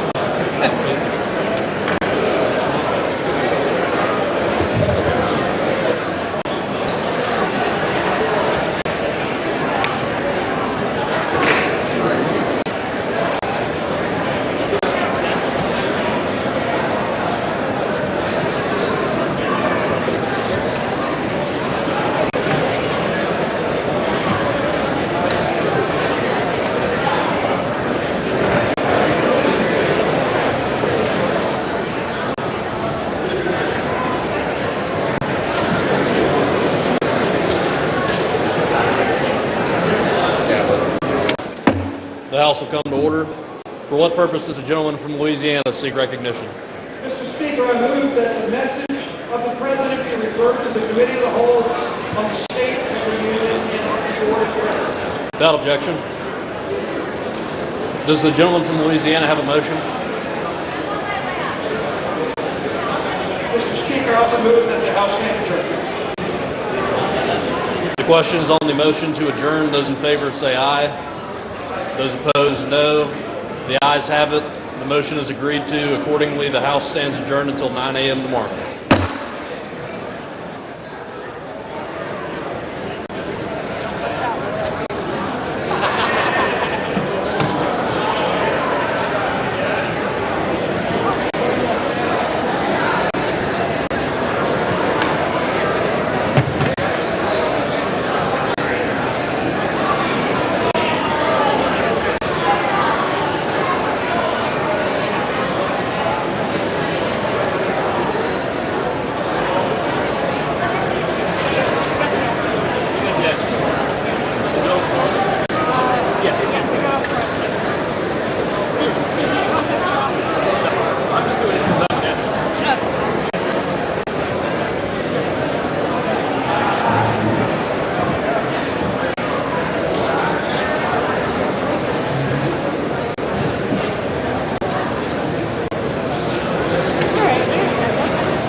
Good evening and welcome to historic Williamsburg.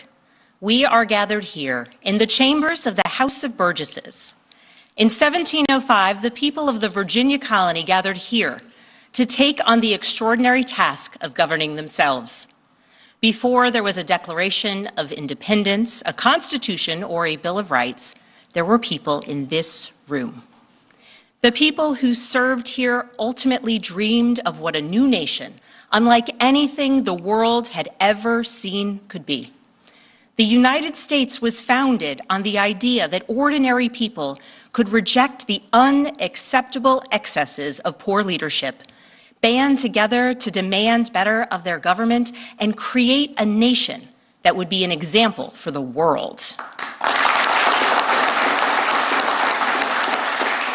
And this year, as we celebrate 250 years since America declared our independence from tyranny, I can think of no better place to speak to you as we reflect on the current state of our union. Tonight, as we watched our nation's lawmakers gather for a joint session of Congress, we did not hear the truth from our president.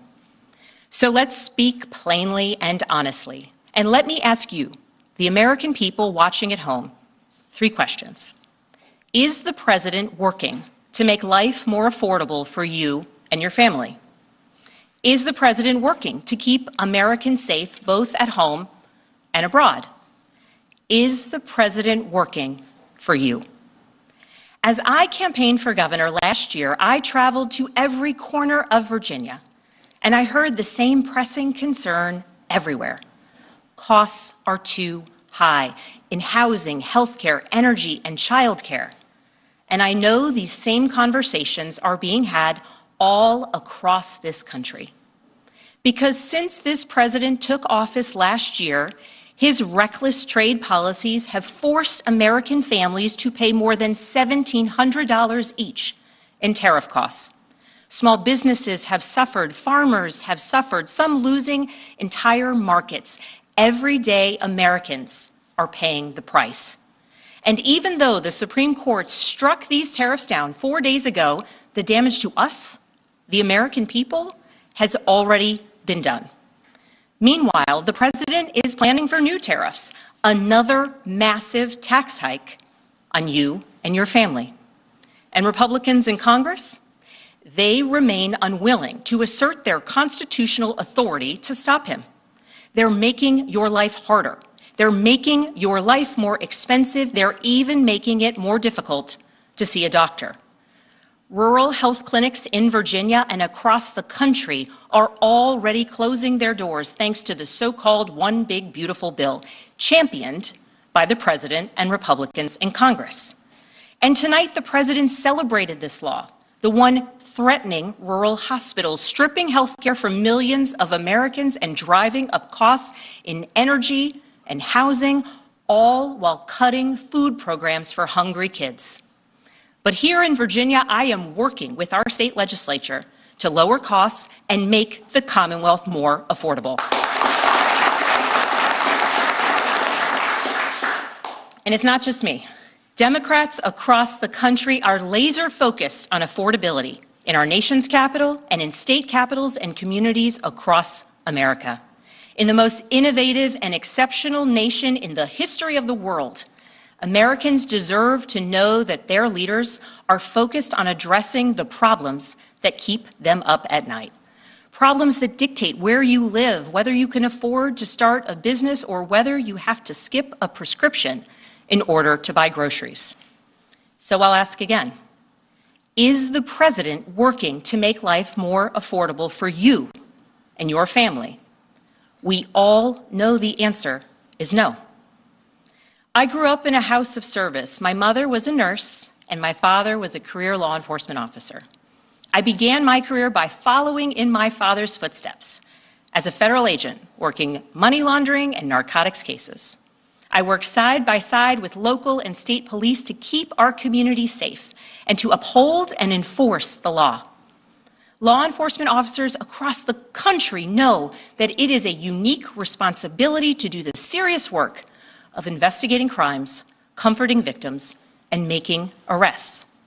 It's about building trust, and that requires an abiding sense of duty and commitment to community. And yet, our president has sent poorly trained federal agents into our cities, where they have arrested and detained American citizens and people who aspire to be Americans. And they have done it without a warrant. They have ripped nursing mothers away from their babies. They have sent children, a little boy in a blue bunny hat, children to far-off detention centers, and they have killed American citizens in our streets. And they have done it all with their faces masked from accountability. Every minute spent sowing fear is a minute not spent investigating murders, crimes against children, or the criminals defrauding seniors of their life savings. Our president told us tonight that we are safer because these agents arrest mothers and detain children. Think about that. Our broken immigration system is something to be fixed, not an excuse for unaccountable agents to terrorize our communities.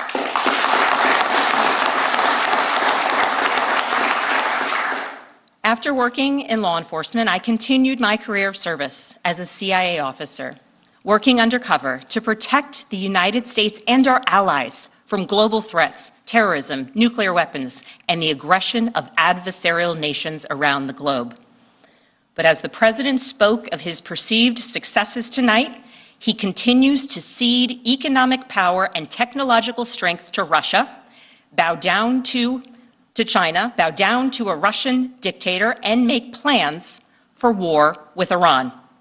Here's the truth. Over the last year, through DOGE, mass firings, and the appointment of deeply unserious people to our nation's most serious positions, our president has endangered the long and storied history of the United States of America being a force for good. So I'll ask again, is the president working to keep Americans safe, both at home and abroad? We all know the answer is no. In his speech tonight, the president did what he always does. He lied, he scapegoated, and he distracted. And he offered no real solutions to our nation's pressing challenges, so many of which he is actively making worse. He tries to divide us. He tries to enrage us, to pit us against one another, neighbor against neighbor. And sometimes he succeeds.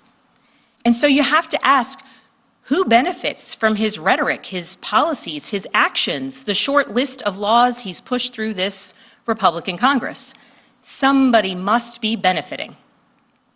He's enriching himself, his family, his friends. The scale of the corruption is unprecedented.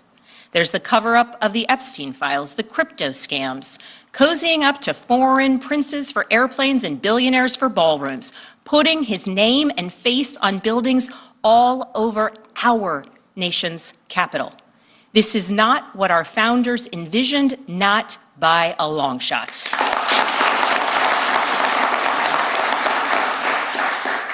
So I'll ask again, is the president working for you? We all know the answer is no. But here's the special thing about America.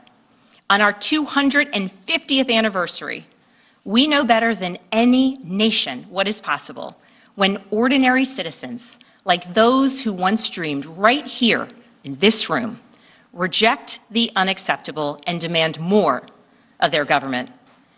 We see it in the determination of students organizing school walkouts all across the country, whose voices are becoming so powerful that the governor of Texas seeks to silence them. We see it in the bravery of Americans in Minnesota standing up for their communities, from peacefully protesting in sub-zero temperatures to carpooling children to school, so that their immigrant parents are not ripped away from them in the parking lot. As a mother of 3 school-aged daughters, I am inspired by their bravery, but I am sickened that it is necessary. And Americans across the country are taking action.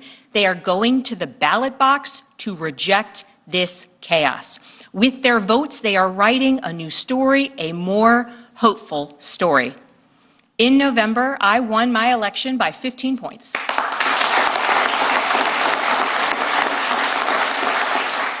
And we won 13 new seats in our state legislature. Because voters decided they wanted something different. Our campaign earned votes from Democrats, Republicans, Independents, and everyone in between.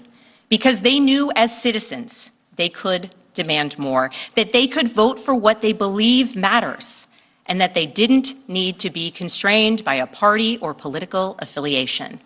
This is happening across the country. New Jersey elected Mikey Sherrill as governor in a double-digit victory. Democrats flipped state legislative seats in places like Georgia, Iowa, Mississippi, and Texas. The list goes on and on. Ordinary Americans are stepping up to run in the spirit of our forefathers. They are running to demand more and to do more for their neighbors and communities. I know this story well. I first ran for office in 2018 alongside dozens of other Democrats who did the seemingly impossible, flipping 41 seats in Congress. In my case, I was the first Democrat elected in 50 years, swinging our district 17 points. Those who are stepping up now to run will win in November because Americans, you at home, know you can demand more and that we are working to lower costs. We are working to keep our communities and our country safe, and we are working for you.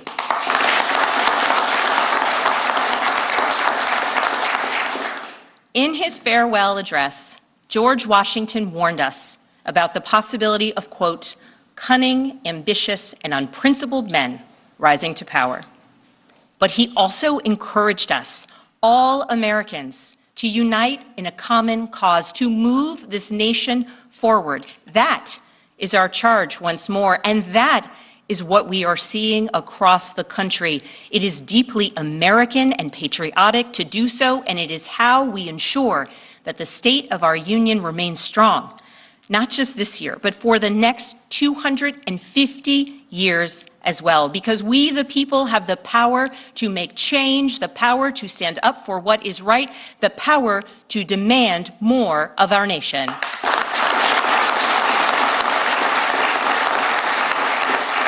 May God bless the Commonwealth of Virginia, and may God bless the United States of America.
The joint session will come to order. The chair appoints as members of the committee on the part of the House to escort the President of the United States into the chamber: the gentleman from Louisiana, Mr. Scalise; the gentleman from Minnesota, Mr. Emmer; the gentlewoman from Michigan, Mrs. McClain; the gentleman from North Carolina, Mr. Hudson; the gentleman from Pennsylvania, Mr. Reschenthaler; the gentleman from Utah, Mr. Moore; the gentlewoman from Indiana, Mrs. Houchin; the gentleman from Oklahoma, Mr. Hearn; the gentleman from New York, Mr. Jeffries; the gentleman from California, Mr. Aguilar; the gentleman from California, Mr. Liu; the gentlewoman from Washington, Mrs. Delbene; the gentlewoman from Michigan, Mrs. Dingell. The President of the Senate, at the direction of that body, appoints the following senators as members of the committee on the part of the Senate to escort the President of the United States into the House chamber: the Senator from South Dakota, Mr. Thune; the Senator from Wyoming, Mr. Barrasso; the Senator from Arkansas, Mr. Cotton; the Senator from West Virginia, Mrs. Capito; the Senator from Oklahoma, Mr. Lankford; the Senator from South Carolina, Mr. Scott; the Senator from New York, Mr. Schumer; the Senator from Illinois, Mr. Durbin; and the Senator from Minnesota, Ms. Klobuchar. The members of the escort committee will exit the chamber through the lobby doors. Thank you.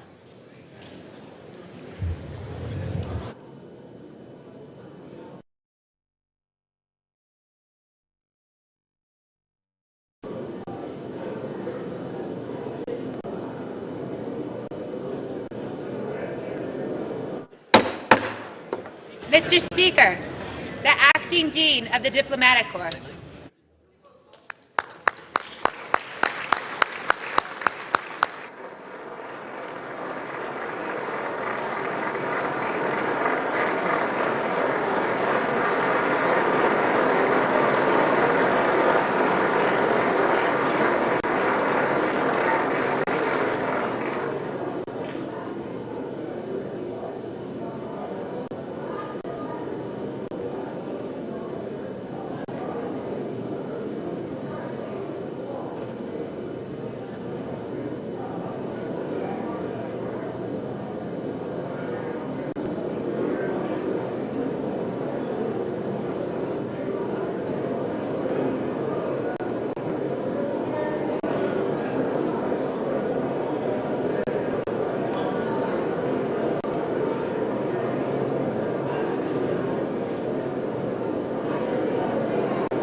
Of the Supreme Court.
Mr. Speaker, the President's Cabinet.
Mr. Speaker, the President of the United States.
Members of Congress, I have the high privilege and distinct honor of presenting to you the President of the United States.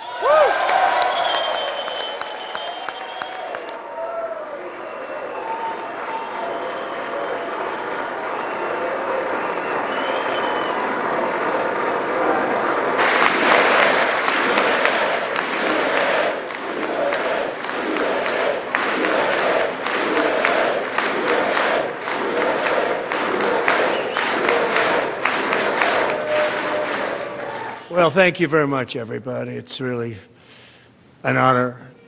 Speaker Johnson, Vice President Vance, First Lady of the United States.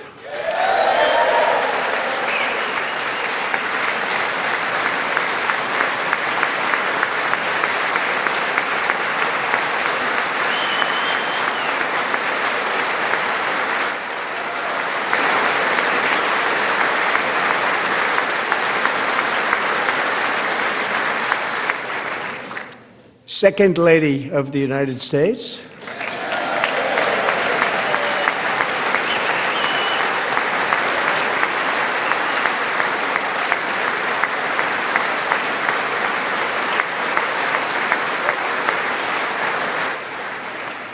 Members of Congress and my fellow Americans, our nation is back, bigger, better, richer, and stronger than ever before.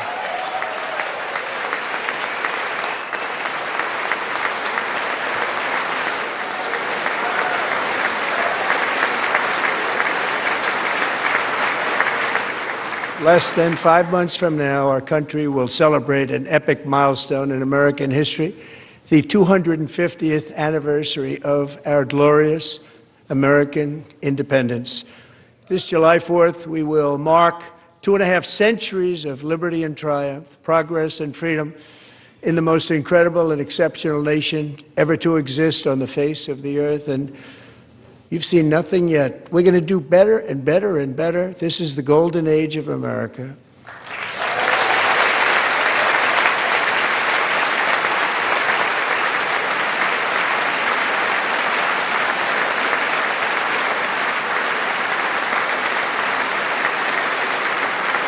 When I last spoke in this chamber 12 months ago, I had just inherited a nation in crisis with a stagnant economy, inflation at record levels, a wide open border, horrendous recruitment for military and police, rampant crime at home, and wars and chaos all over the world.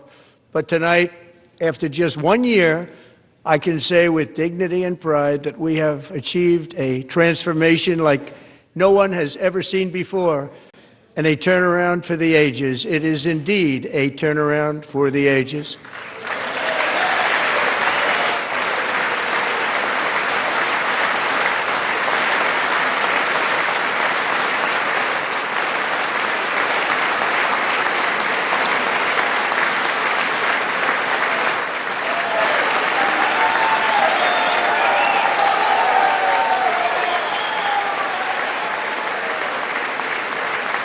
And we will never go back to where we were just a very short time ago. We're not going back.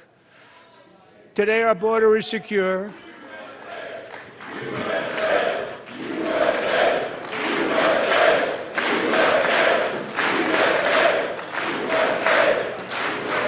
Thank you. Today our border is secure. Our spirit is restored. Inflation is plummeting.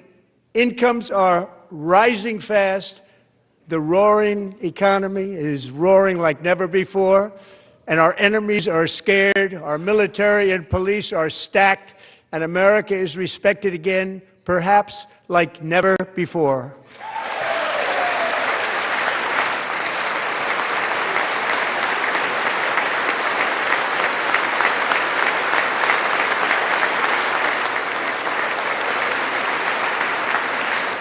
After 4 years in which millions and millions of illegal aliens poured across our borders, totally unvetted and unchecked, we now have the strongest and most secure border in American history by far.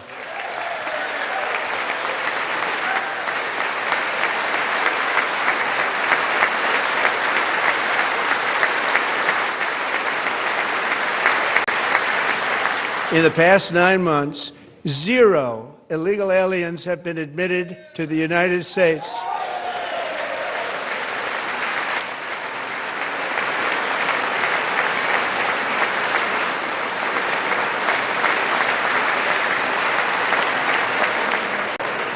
But we will always allow people to come in legally, people that will love our country and will work hard to maintain our country.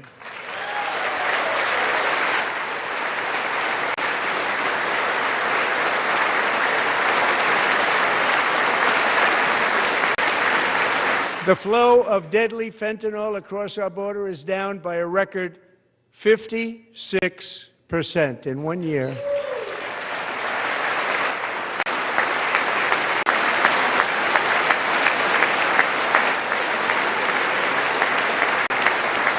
And last year, the murder rate saw its single largest decline in recorded history. This is the biggest decline, think of it, in recorded history, the lowest number in over 125 years, year 1900. In fact, substantially before my wonderful father, I had a wonderful father, Fred, before he was born, substantially before he was born. That's a long time ago. He wouldn't like me to say that, but that's a long time ago. The Biden administration and its allies in Congress gave us the worst inflation in the history of our country. But in 12 months, my administration has driven core inflation down to the lowest level in more than 5 years. And in the last 3 months of 2025, it was down to 1.7%.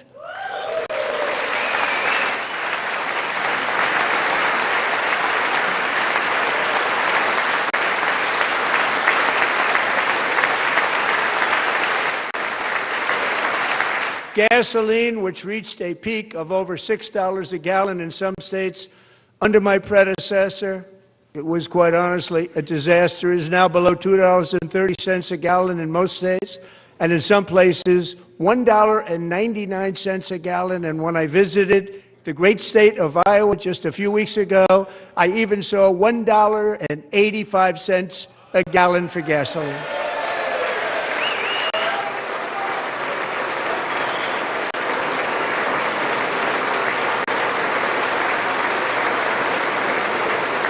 Mortgage rates are the lowest in 4 years and falling fast, and the annual cost of a typical new mortgage is down almost $5,000 just since I took office. 1 year. And low interest rates will solve the Biden-created housing problem while at the same time protecting the values of those people who already own a house that really feel rich for the first time in their lives. We want to protect those values. We want to keep those values up. We're going to do both. And we are going to keep it that way. The stock market has set 53 all-time record highs since the election. Think of that, 1 year. Boosting pensions, 401ks, and retirement accounts for the millions and millions of Americans. They're all gaining. Everybody's up, way up. In 4 long years, the last administration got less than $1 trillion in new investment in the United States. And when I say less, substantially less.